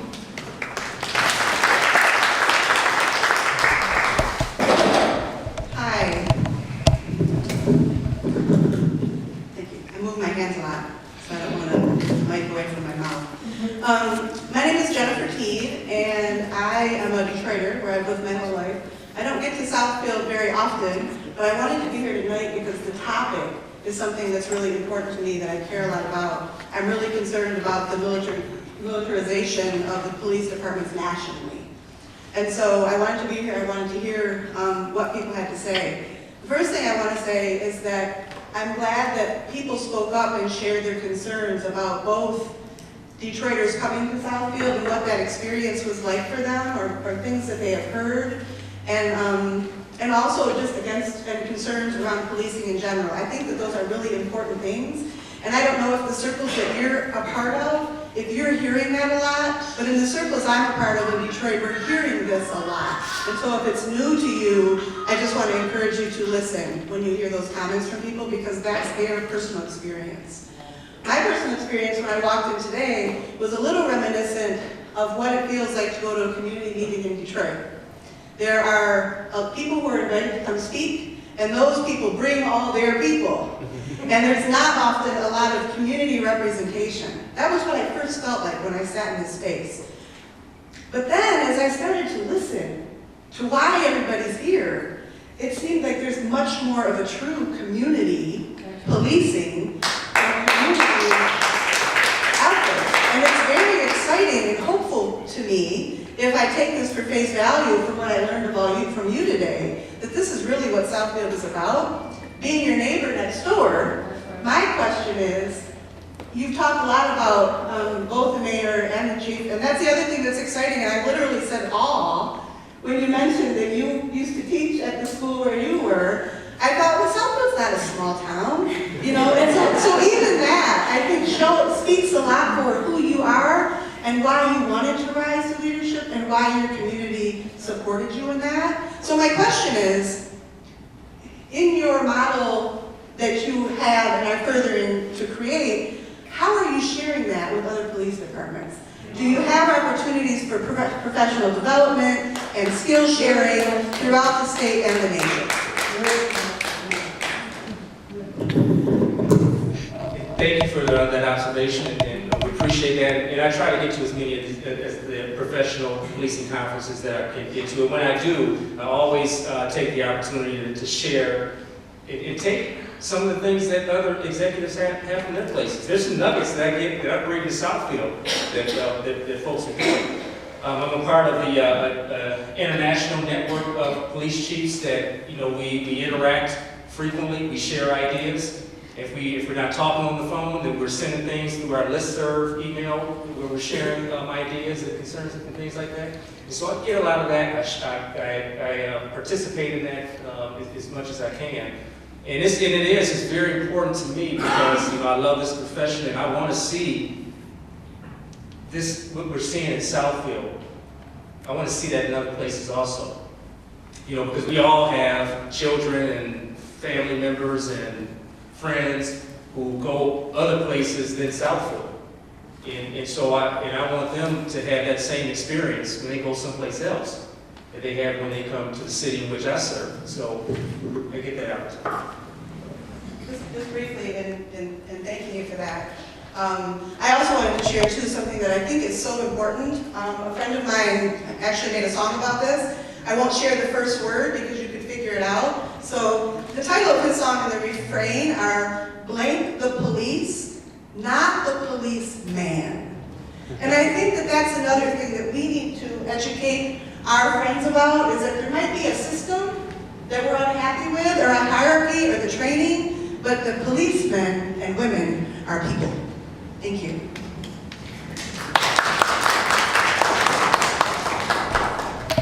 Good evening, my name is Brightwell. I am formerly with the Southern Oakland County NAACP, and I'm going to date myself because I'm going to go back to the early 80s. At one point, the city of Southfield was not a safe haven for people of color. There was a good deal of resistance. There was a line of demarcation just a short few feet from here, 8 Mile Road. It became famous when a certain mayor said, "If you do not like what we're doing here at 8 Mile Road." We had major conflict between government inside of the city of Detroit and government in Oakland County. And when we started the NAACP, what we recognized was a government that was not necessarily warm and fuzzy about our presence. We had a mayor who made a statement that said, if the city of Southfield became too black, the streets would become filthy. And in that process, what the government of Southfield did was build walls that proved to be borders to our day-to-day living. And so one of the things I want to say, we talk about the chief, but when we dealt with the city of Southfield, we dealt with this government, we had to sit down and say, this is what we need today. We opened up the cadet program. We opened up a number of other programs, but they would not have worked if we didn't have now a government that opens up this door for us. All of the city's power is within council. And council have to recognize that policing is a community endeavor. They have to recognize that chief of police is engaged in the kind of behavior this chief of police is engaged in. I was part of an advocacy group. I don't have a lot of room to advocate. I don't have to come here and yell at this chief and say, we need to do it this way or that way. In fact, if anything, I'll see him at the next meeting and say, hey, it's good seeing you, brother. It is that kind of government that I see here, is that kind of coming together. It made that conflict worth it. And I don't think I had a question in it, but I think I just want to acknowledge that there has been a major change in philosophy, in our ability to get along, not just from individuals, but from government, in the 30-some-odd years I've been here. And I think our government, our chief of police, and a number of other people, Bob Battalion, deserve a great hand for that. So, thank you.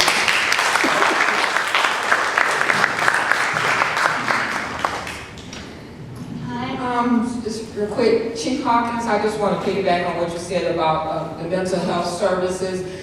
And I might not be the voice, but maybe someone, I know it's not just at a local level, it's at a state level and a national level that those services need to improve. I feel, sometimes bad for the police officers, and because mentally ill people are hard to handle.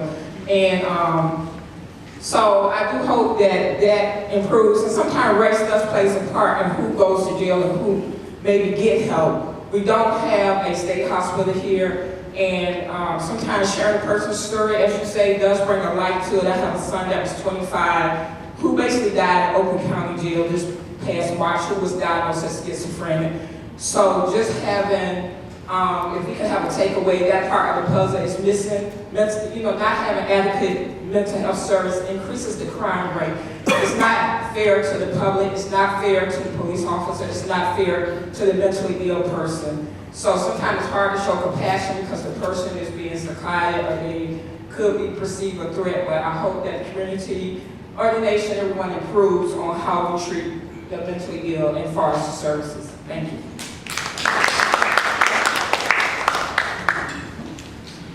My name is April Gable. I'm part of Union Church. I also want to say that I think the police need help more with disabled people, especially my boyfriend Scott, because he went through the police really bad in Madison Heights, and he hated it, and I couldn't handle it. So I think in the future we need to have a better connection with the police and people that are disabled, because he got hurt a while back and it took a long time for him to heal. And so my thing is we need a better connection, a better bond with people with disabilities, and the police respect them better. Thank you. Yes, thank you so much, April. And this is one of the reasons I like coming to events like this, is because you're absolutely right. This is an area we can improve in, and I'm going to go back with my staff, and we're going to brainstorm and to talk about some ways to connect a little bit more with those who are disabled. We talked about some of the other elected officials who are in here. I see we have another elected official, our city judge there, Cindy Arvine. Thank you for taking our question. Real quick, I just would like for you to touch bases on a couple of scenarios that I experienced. The one being that the Sam's Club up on 8 Mile is being policed by the Southfield Police Department, and I happened to ask an officer one day why he was there. It seemed to be kind of interesting because they don't police out in Farmington Hills or some of the other areas that I go to. And he said that there was a private partnership or such, it was a pilot of sorts with Sam's Club to police there. The officers that are there are being paid directly from Sam's, and they are off duty, but they are still wearing Southfield police uniforms and using the Southfield police cars. The other scenario that I had is my now grown son. When the Southfield Star Theater opened up, I sent him for a run for pizza, but he wanted to hang out. So he went to the Star Theater to see who was hanging out up there. Well, it so happened he drove a 4-cylinder car, and we called it the lawnmower. But while he was there as a young teen, he was pulled over by Southfield police in that edifice or in that parking lot. And the prior police chief was involved in that. And so my question to him was, why? First of all, he drives a lawnmower. Secondly, they indicated that he was speeding in the parking lot. My son pissed on his pants, sorry for the expression, and became very, very upset because he was about to be arrested, but he happened to get a ticket that he secretly did not tell me about. But after I found out when the state told me that he got a ticket, then all the pieces of the puzzle came together. So I just want to ask two things. What is the situation where you have these properties that are private that you are policing? And then what is your situation of really truly looking at black males in particularly, who are sometimes in the nature where we are developing now, our children are much larger than they were back when I was coming up. So males and girls and of the sorts have a stature that is more adult, and they might be 12, 13, 14 years old. So how are you addressing young people and approaching them in a respectful way, and in the private connection that you have? Thank you, and again, it goes back to what I talked about earlier about making sure we got officers that are connected with youth in our community, putting officers in certain positions, and bringing those things back to the department so that other officers are comfortable doing that. And I'm very, very pleased with how things are going over the last decade in that area. You know, our satisfaction is high, our complaints are low in that area. And I encourage anybody to let your children, your friends, your family know if they feel at any time that they were mistreated by a Southfield police officer, I need to know about it. So that's my message. And once I know about it, then I can start putting some things in place to track it and take some corrective action.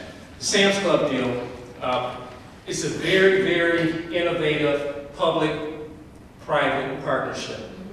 And the way it came about is we were getting a lot of calls for service at that particular establishment.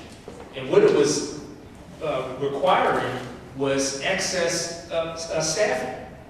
We were devoting so many resources to just that one area that it really wasn't fair to the rest of the city. And so I had my staff get with management at a high level of Sam's Club, and we demanded that that something be done so that they can help us, help them, so that we can continue providing level of service throughout this community. And one of the things that came up was, why don't we just enter into a partnership where we will pay for the police services in this area, and we will not only just pay for it, but we will pay full cost recovery, wages, benefits, workers' comp, legacy costs, fuel, depreciation on vehicles, and all that other stuff.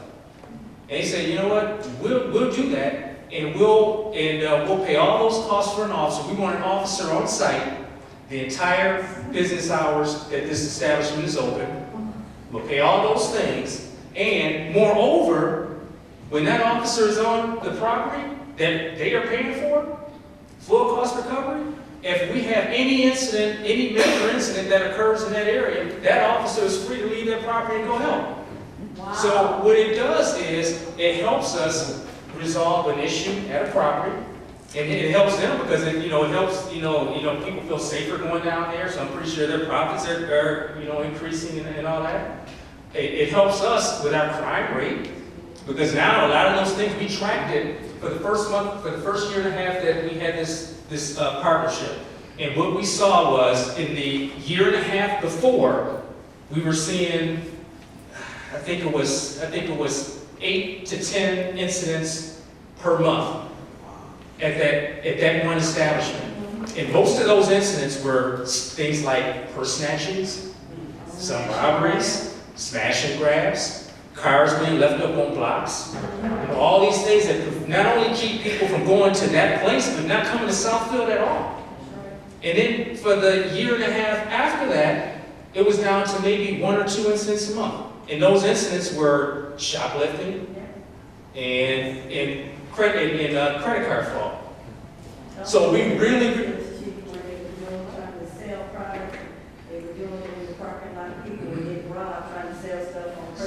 So all those things, you had all those, the Craigslist, this robbery, issues and all. So we eliminated a problem, and we did it by establishing a partnership with a stakeholder in the community, and it's serving as a model for us going forward, because I'm going to be going to the mayor and to the city council real soon, potentially, with another exciting partnership with our hotel owners in the city, where we're in discussions right now for a sharing of costs between those hotel owners in the city to address a problem that we're having in our hotels, that will be a major win-win for the city. Are you still doing the Star and any other private properties like that now?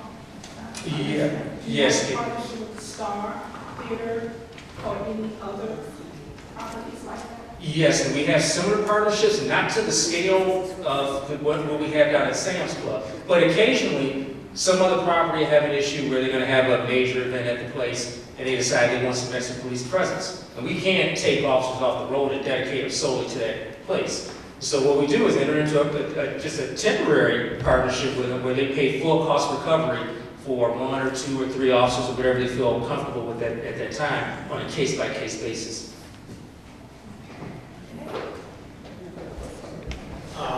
I want to first thank the Unitarian Church for having this. You would expect me to say this as mayor, that I'm very proud of our police department, but I am. And I wouldn't say it, and I wouldn't be here if I weren't. And one of the things that I do want to share with you, as mayor, you get a lot of complaints, or people bring things to your attention, and they're not always complaints.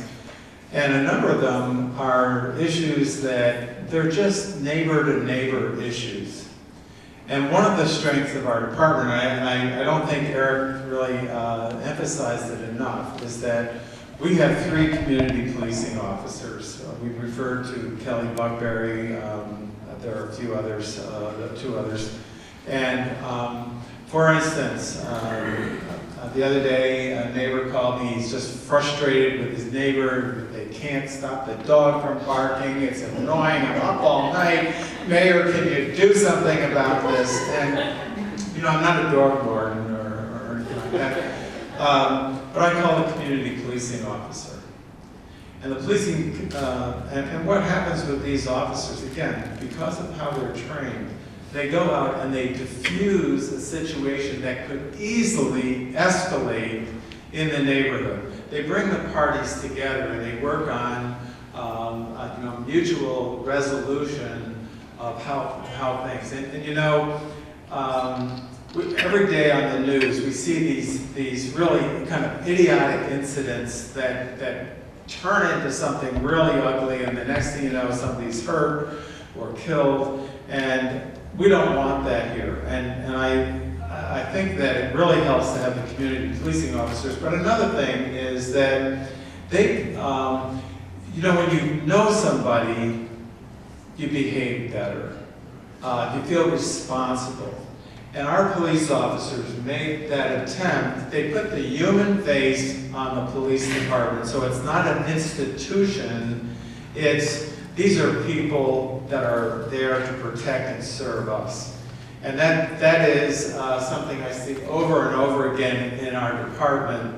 And again, I think it's part of the reason, it's one, why I'm proud of it. And also I know our city council is very proud of it. And we have supported this department even in the leanest times because of the things that they do. And we could have cut the community policing officers or the school officers when things were really bad here, and we didn't, because this is very important.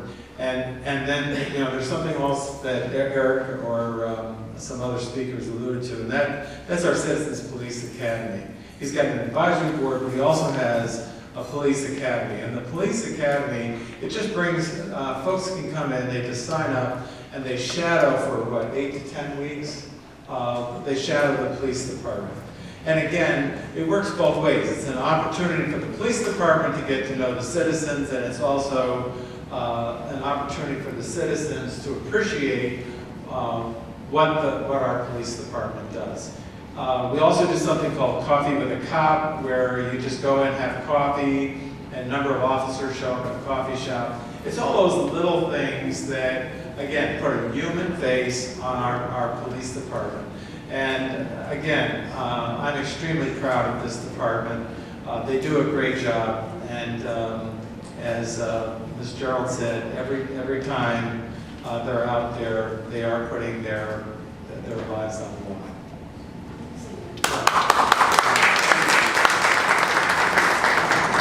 My name is Barbara Sullivan, and I am treasurer for the Dr. Martin Luther King Task Force.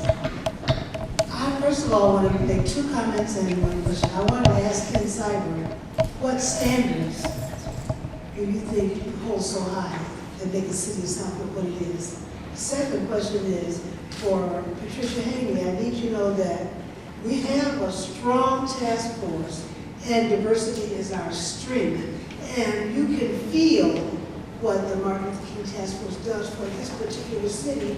You need to make sure that we maintain what it does and how it does it, because it provides for us that standard that we need to keep Southfield who it is. And for all of those who continue to compare us to the city of Detroit, I want you to stop the comparison, because we are not here for a fight.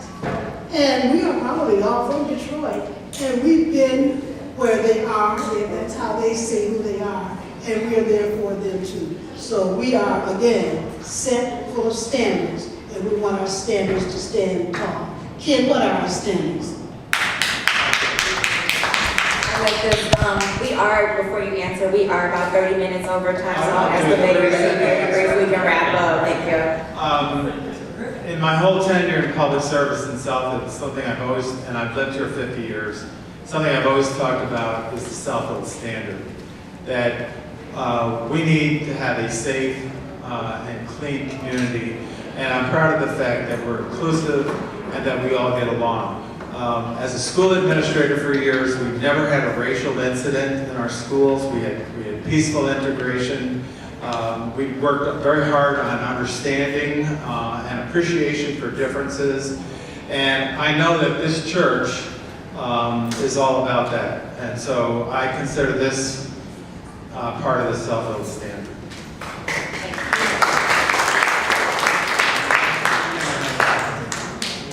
Before we do closing remarks, I'd like everyone who's helped to put this event together to stand if you're able and body your spirit. So Tier, who made the flyer, Randy, I'd like to give everybody a round of applause. I'd also like to thank again the MLK Task Force and also the City of Southfield and the Black Lives Matter chapter that came out tonight. Thank you so much for city officials, City of Southfield, just everyone that came out and participated in this conversation. So I want to say thank you for that. And now we will have our Reverend Kimmy come up and do closing remarks. Thank you. Just for a minute, just for a second, stop and think of what you've heard tonight. There are different sides to every story. There's gratitude, there's work to be done. Racial justice is still not the way of the land. I'm grateful for all of you, and I hope this is just the beginning. Thank you for coming.